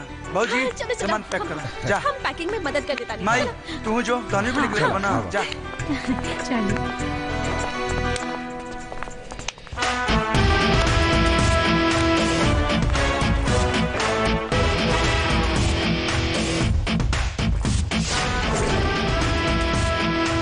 हेलो। बहुत लंबा लंबा डायलॉग मारत रहा तू। हम तो अपन परिवार सुरक्षित कर ले बनी। अब मुकाबला तोरा और हमरा में हुई, और आमने सामने हुई। और हाँ, बहुत जल्द तोर लुक्का छुपी वाला सिस्टम खत्म कर। तोरा जैसा आम आदमी के साथे साथे ये देश का पुलिस और सरकार का पूरा सिस्टम नवाब के सिस्टम के उखाड़े के कोशिश में लगल बा और केहू हमार कुछ न उखाड़ पाई। कभी कभी बढ़िया बाजीगर भी बाजी हार जाला नवाब। नवाब के नवाबी और ताश के पत्ता के ढेर पे नहीं टिकल कि एक पत्ता सरक गई और नवाबी धाराशाही। तो एक बात कान खोल के सुन ले, हम तो नवाबी हिला के धाराशाही करके बात नहीं करत, बल्कि जड़ से उखाड़ के खत्म करके बात करता नहीं। जबान के लगाम ना देहल जा सके, यही से कभी कभी बच्चा भी बड़ बात बोल जाला। तोरा बात के हम बुरा ना माने, काहे कि कभी कभी बेटा भी बाप से बदजबानी कर जाला।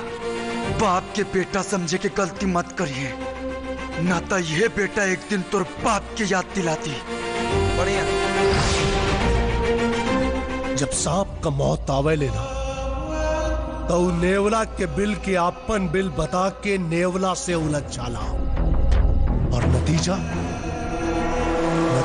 मौत। अरे गणसिया, कुछ चाय पानी पियाई बे, कबे से दुआरी पे बैठौले बड़े। अरे मर्दे यहाँ बैठल बड़ा। हम तोरा का दिन से खोजत खोजत देखा तारा रात हो गई। का भाई ओ दिन तो सब प्लान चौपट कर दिया। कल रानी शेर के मुंह बनावे खातिर तू बनौला का सियार के कनी बब्बर लिखवैया का बार बार। हाँ यही की गलती के तो माफी मांगे। हम बबली के घरे गई रहनी, बाकी ताला लागल रहे। हाँ वो दोनों परिवार हरिद्वार गइल बा और साथ में बबली भी गइल बड़ी। बुढ़वन के तीर्थ यात्रा तो सुनले रहनी, ई बबली काहे तीर्थ यात्रा करे गइल बा? हाँ, मन्नत मांगी खातिर गइल बड़ी। मन्नत कौने चीज के? मन चाहा वर खातिर। मन चाहा वर? ए भैया, अगर हमरा के मन चाहा मेहरारू चाहिए तो ओकरा खातिर का करे के पड़ी? हाँ तो तू मंदिर में जाके बढ़िया से पूजा पाठ करावा, परिक्रमा करा, मन चाहा मेहरारू मिल जाई। हरिद्वार में? तो हरिद्वार के लिए क्या जरूरत बा? अपने मोहल्ला में मंदिर बा ना, हाँ। जाके परिक्रमा लगा दिया, हो जाई बस। हाँ बस सिंपल बा। राम राम राम। अरे कहाँ गए गोपाल? राम राम राम। ये क्या करता है रे गोपाल? ये क्या करता है रे? अरे मंदिर में जाके अरे का बना कि पहला कदम आप बताऊनी, यही हमारा पहला परिक्रमा यही कह लेनी। अच्छा चलो ठीक बचा, अभी घरे जाके कल भोरे भोरे पूजा कर लिया। ठीक जाए मेहर मऊ खखुआइले बने। हीला। हाँ अरे वाह गरम बा।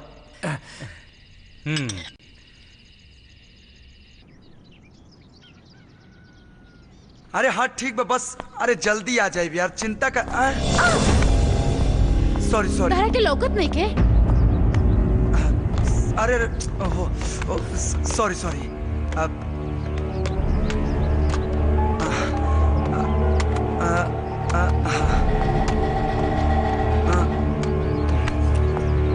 सॉरी। हाँ ठीक बा।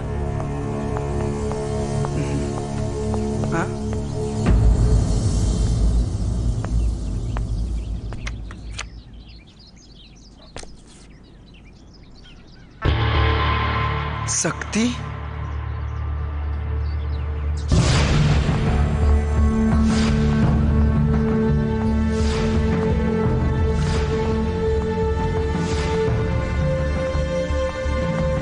हाँ डार्लिंग, अभी बस पहुंचे गए नहीं, हफ्ते बनी।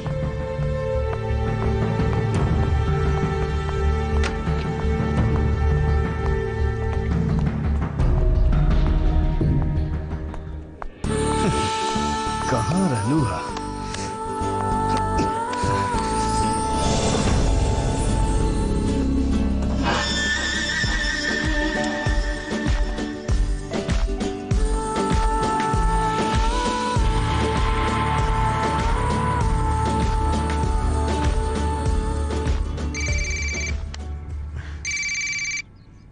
हेलो, अभी आवता नहीं, थोड़ा देर में इमरजेंसी बजाए के पड़ी। ओह अभी कहाँ? अभी हम थोड़ी देर में आवता नहीं, काम निपटा के अपन। अच्छा ठीक बा, कौनो बात नहीं के, हम फिर मिलब।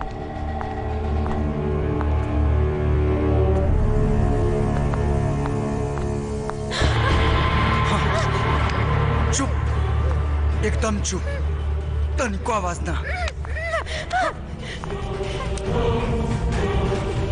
बताओ यार के बा, बताओ। ये हमार पति बड़े अभी दुनिया में नहीं कर। और ये जो तोरा सत्य रंगरलिया मना के गया, ये क्या बताओ क्या रहा? ये नवाब के भाई शेखू। यानी कि तू नवाब के जानता है? हाँ, सच सच बताओ। तोर पति जिंदा बा? अगर तोरे पति के सब खेला बता देना, ताहे तोर जितना मेंटेनेंस बा ना, सब माटी में मिल जाएंगे। बताओ। हम केहू के नहीं के जानत। हम सच्ची बोलता ने, हम केहू के नहीं के जानत।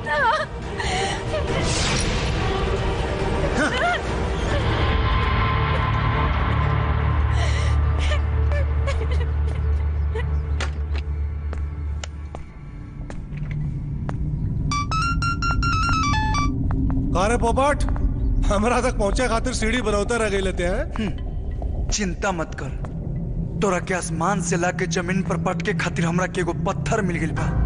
यही से तोरा आवाज में खनक बुझाता हमरा के। खनक तो तोरा ऐसा मौगन के आवाज में आवत हुई। गौर से सुनबे तो हमरा आवाज में आवेला तूफान के सनसनाहट सुनाई दी।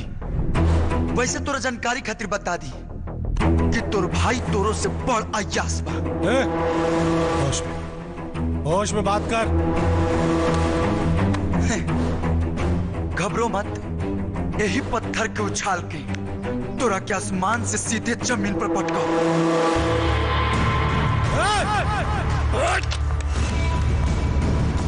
मर्दान जी, पता करा इस शेखू कहाँ।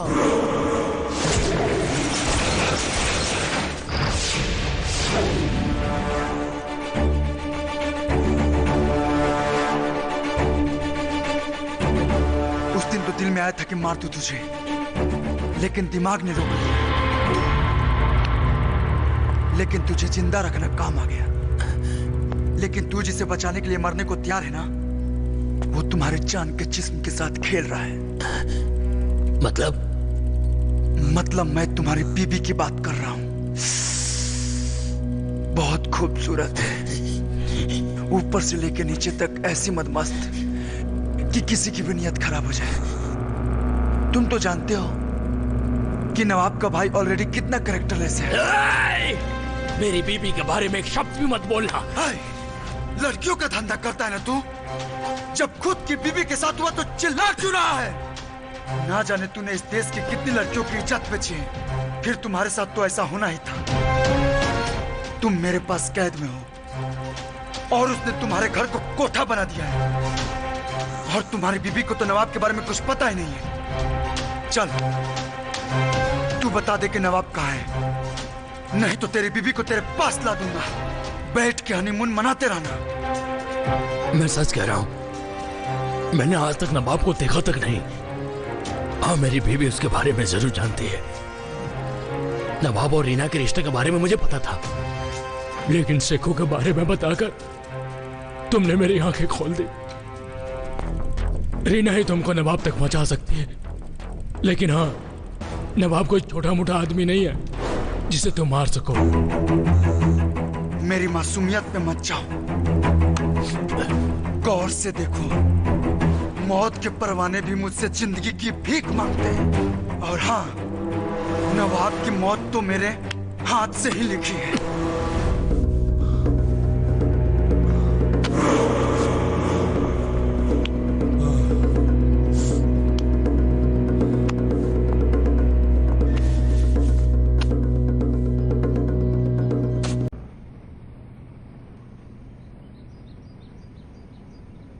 लखनऊ के गोमती नगर इलाके के एक बंगले में रीना नाम की महिला का लहूलुहान शव मिला। इस महिला के तार नवाब गैंग से जुड़े थे, जिसके पति को पिछले दिनों बब्बर ने मौत के घाट उतार दिया। इस महिला के नवाब के साथ नाजायज संबंध की बातें सामने आ रही है और मौत का मुख्य कारण इस नाजायज रिश्ते को ही माना जा रहा है। आखिर इस हत्या के पीछे किसका हाथ हो सकता है?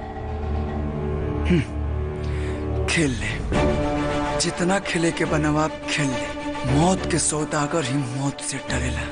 तोरा अंदर के डर तोरा हरकत से साफ मालूम चला था। अब ज्यादा दिन तू बिल में ना छुप पाइबे।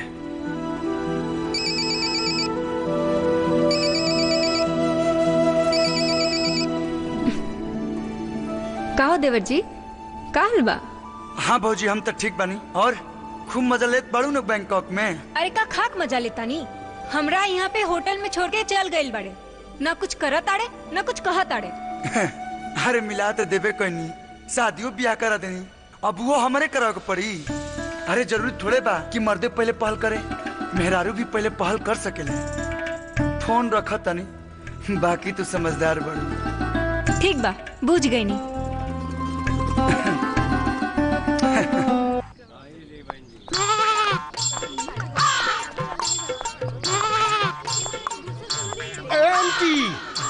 आई एम बब्बर, कोई माई का लाल है मुझे पकड़ने वाला।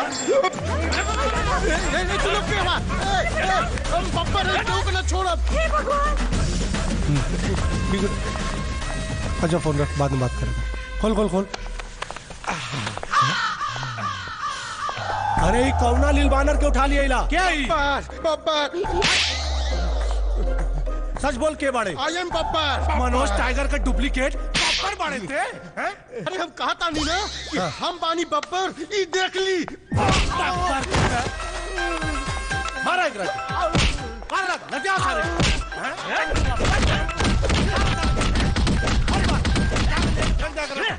ले जाओ उठा के। हम ही आई बब्बर।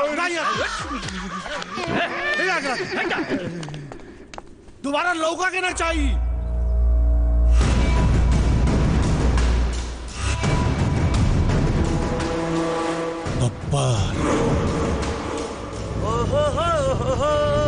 हाय देखो, अरे काहे के इतना पीले बेला जब पचबे न करला?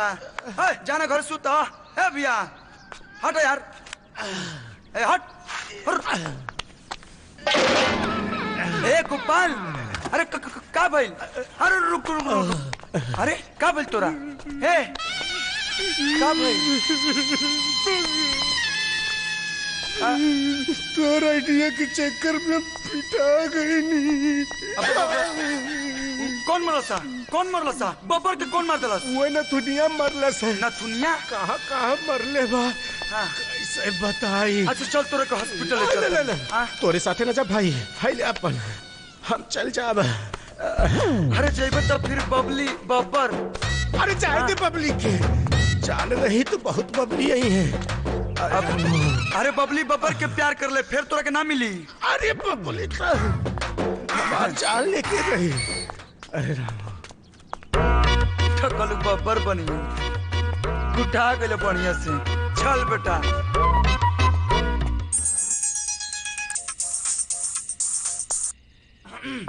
हेलो, का हो करे जा? बढ़िया से होता ना हरिद्वार में हरिदर्शन? ई उम्र में हरिदर्शन के ना प्रेम दर्शन की जरूरत हो खिला बुद्धू। अच्छा मुलाकात हो जाए तो सब नाराजगी दूर कर दे। मीठ मीठ बात बोल के तू हमके छचनावल ना कर, सांस बन के हमके बहकावल ना कर। तू बोला था चांद बन के रोशन हो जाए तोहरा पर, बस तू हमके तड़पावल ना कर। तड़प के बाद भी मिले के वो अलगे मजा होला। उमे जज्बात कम, मोहब्बत ज्यादा होला। भूल जाला प्रेमी सब रीति रिवाज के, फिर तो दिल भी आवारा होला। वाह, तोहरा भी हो खिला। अच्छा तो ठीक बा, रात ढेर हो गई बा, तू सूत जा। और हाँ, माई बाबूजी के ख्याल रखिया। बस 2 दिन बाद नवाब के खेला खत्म। ठीक बा, हम ख्याल रखब।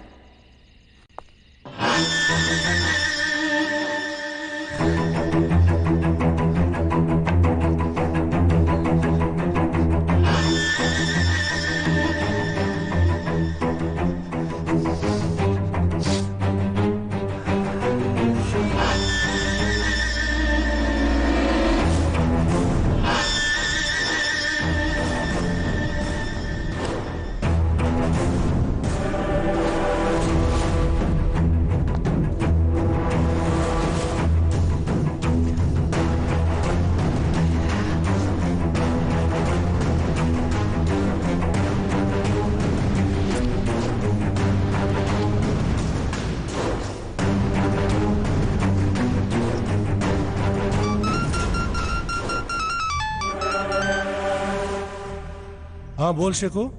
भैया शेखू ना, बब्बर। अगर हमारा भाई के कुछ भइल ना तका हम भी ये बात दिन कहत रही जब तू हमारा भाई के जान मारे के धमकी देत रहले।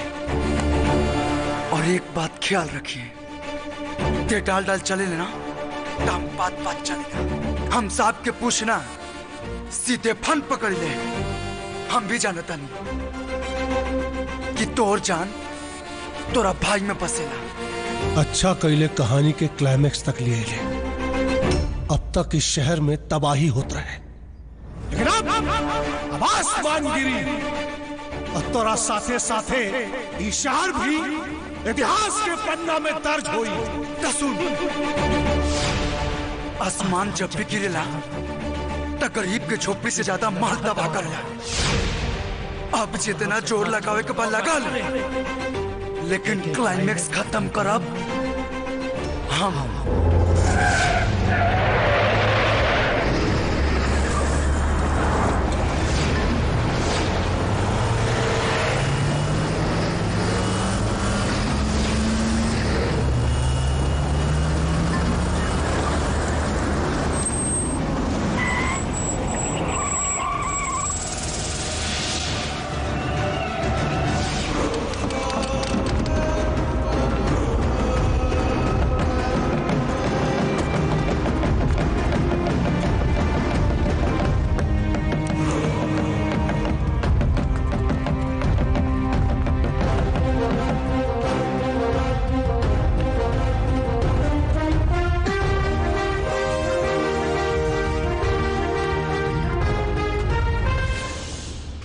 बब्बर, बाहर आओ।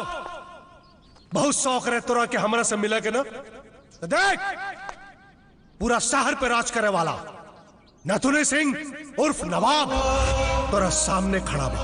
सामने आओ और अब ते अपने नाम का परिभाषा बताओ।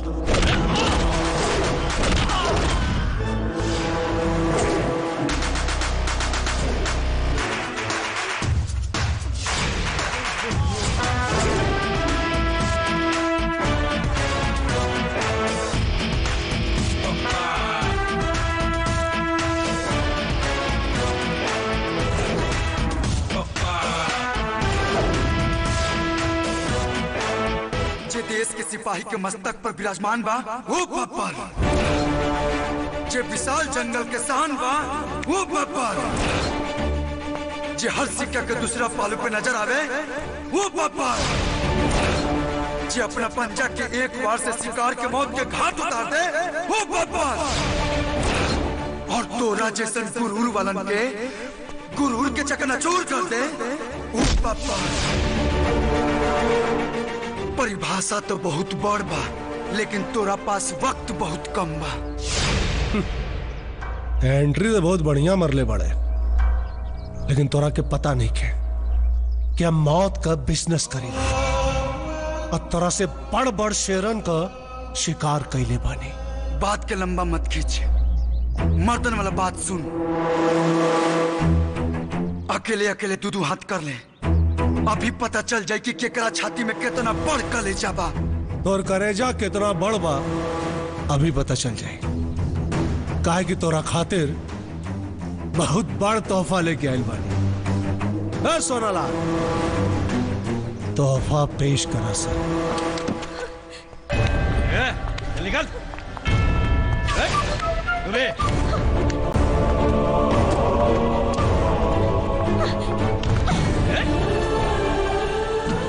बंटी? ये बंटी ना, बंटी के भेष में बब्बर है।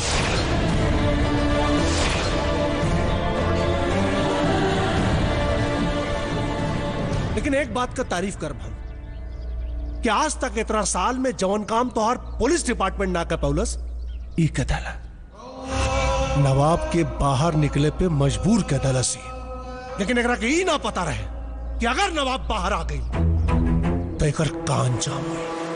नवाब, अगर हमार भाई बब्बर हा तो हमरा नाज है ओकरा पे। आज तक हम ओकर मासूमियत देखले रही, लेकिन आज ओकर तांडव देखब। अच्छा, तांडव तू दोनों भाई ना तांडव तू दोनों भाई के हम दिखाई तो दिखाओ ना, हम खुद तैयार बानी कि तांडव तू दिखाइबे कि तोर दू टकिया फौज। दिखावा रे, दिखावा आज बब्बर के तांडव।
नवाब, ये तोर 2 टका के फौज तक खत्म हो गई, अब तोर बारी बा।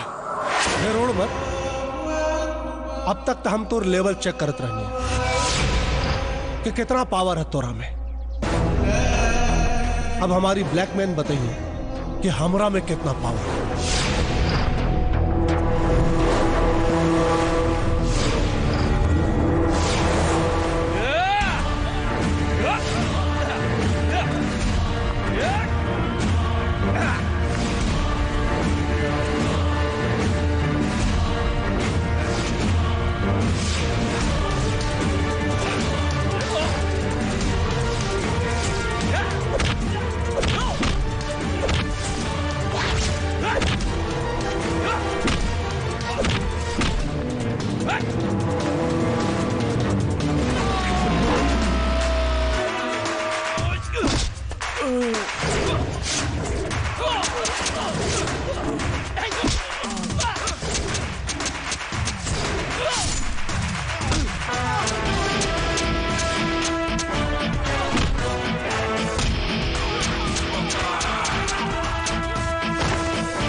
ठीक बड़े ना बंटी? बंटी भैया, इस शहर से नवाब खत्म हो गए और बब्बर के यहाँ बस तू लोग जानता रहा। तब प्लीज भैया और क्यों के मत बताइए कि बब्बर के बा।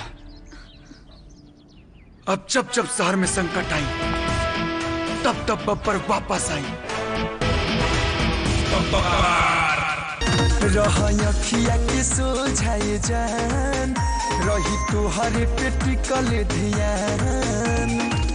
हम तुहरा के धारब तू हमारा के धारिया।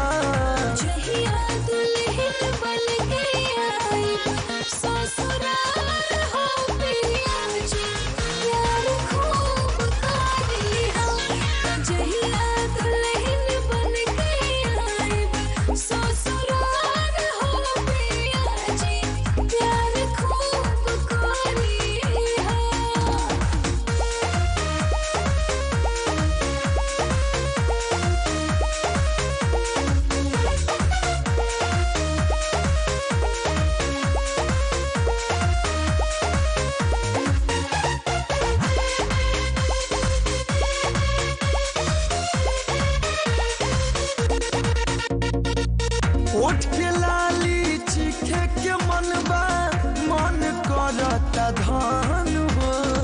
काहे धधाइल बड़ा सजन जब हो खबे करी मिलन हो। उठ के लाली चीखे के मनबा मन करता धान हो। काहे धधाइल बड़ा सजन जब हो खबे करी मिलन हो। हम तुहरा पे मारब तू हमारा पे मारिहा। हरदम रहब सच के तोहरे ला तैयार हो पिया जी। प्यार खूब करी हा चाहिए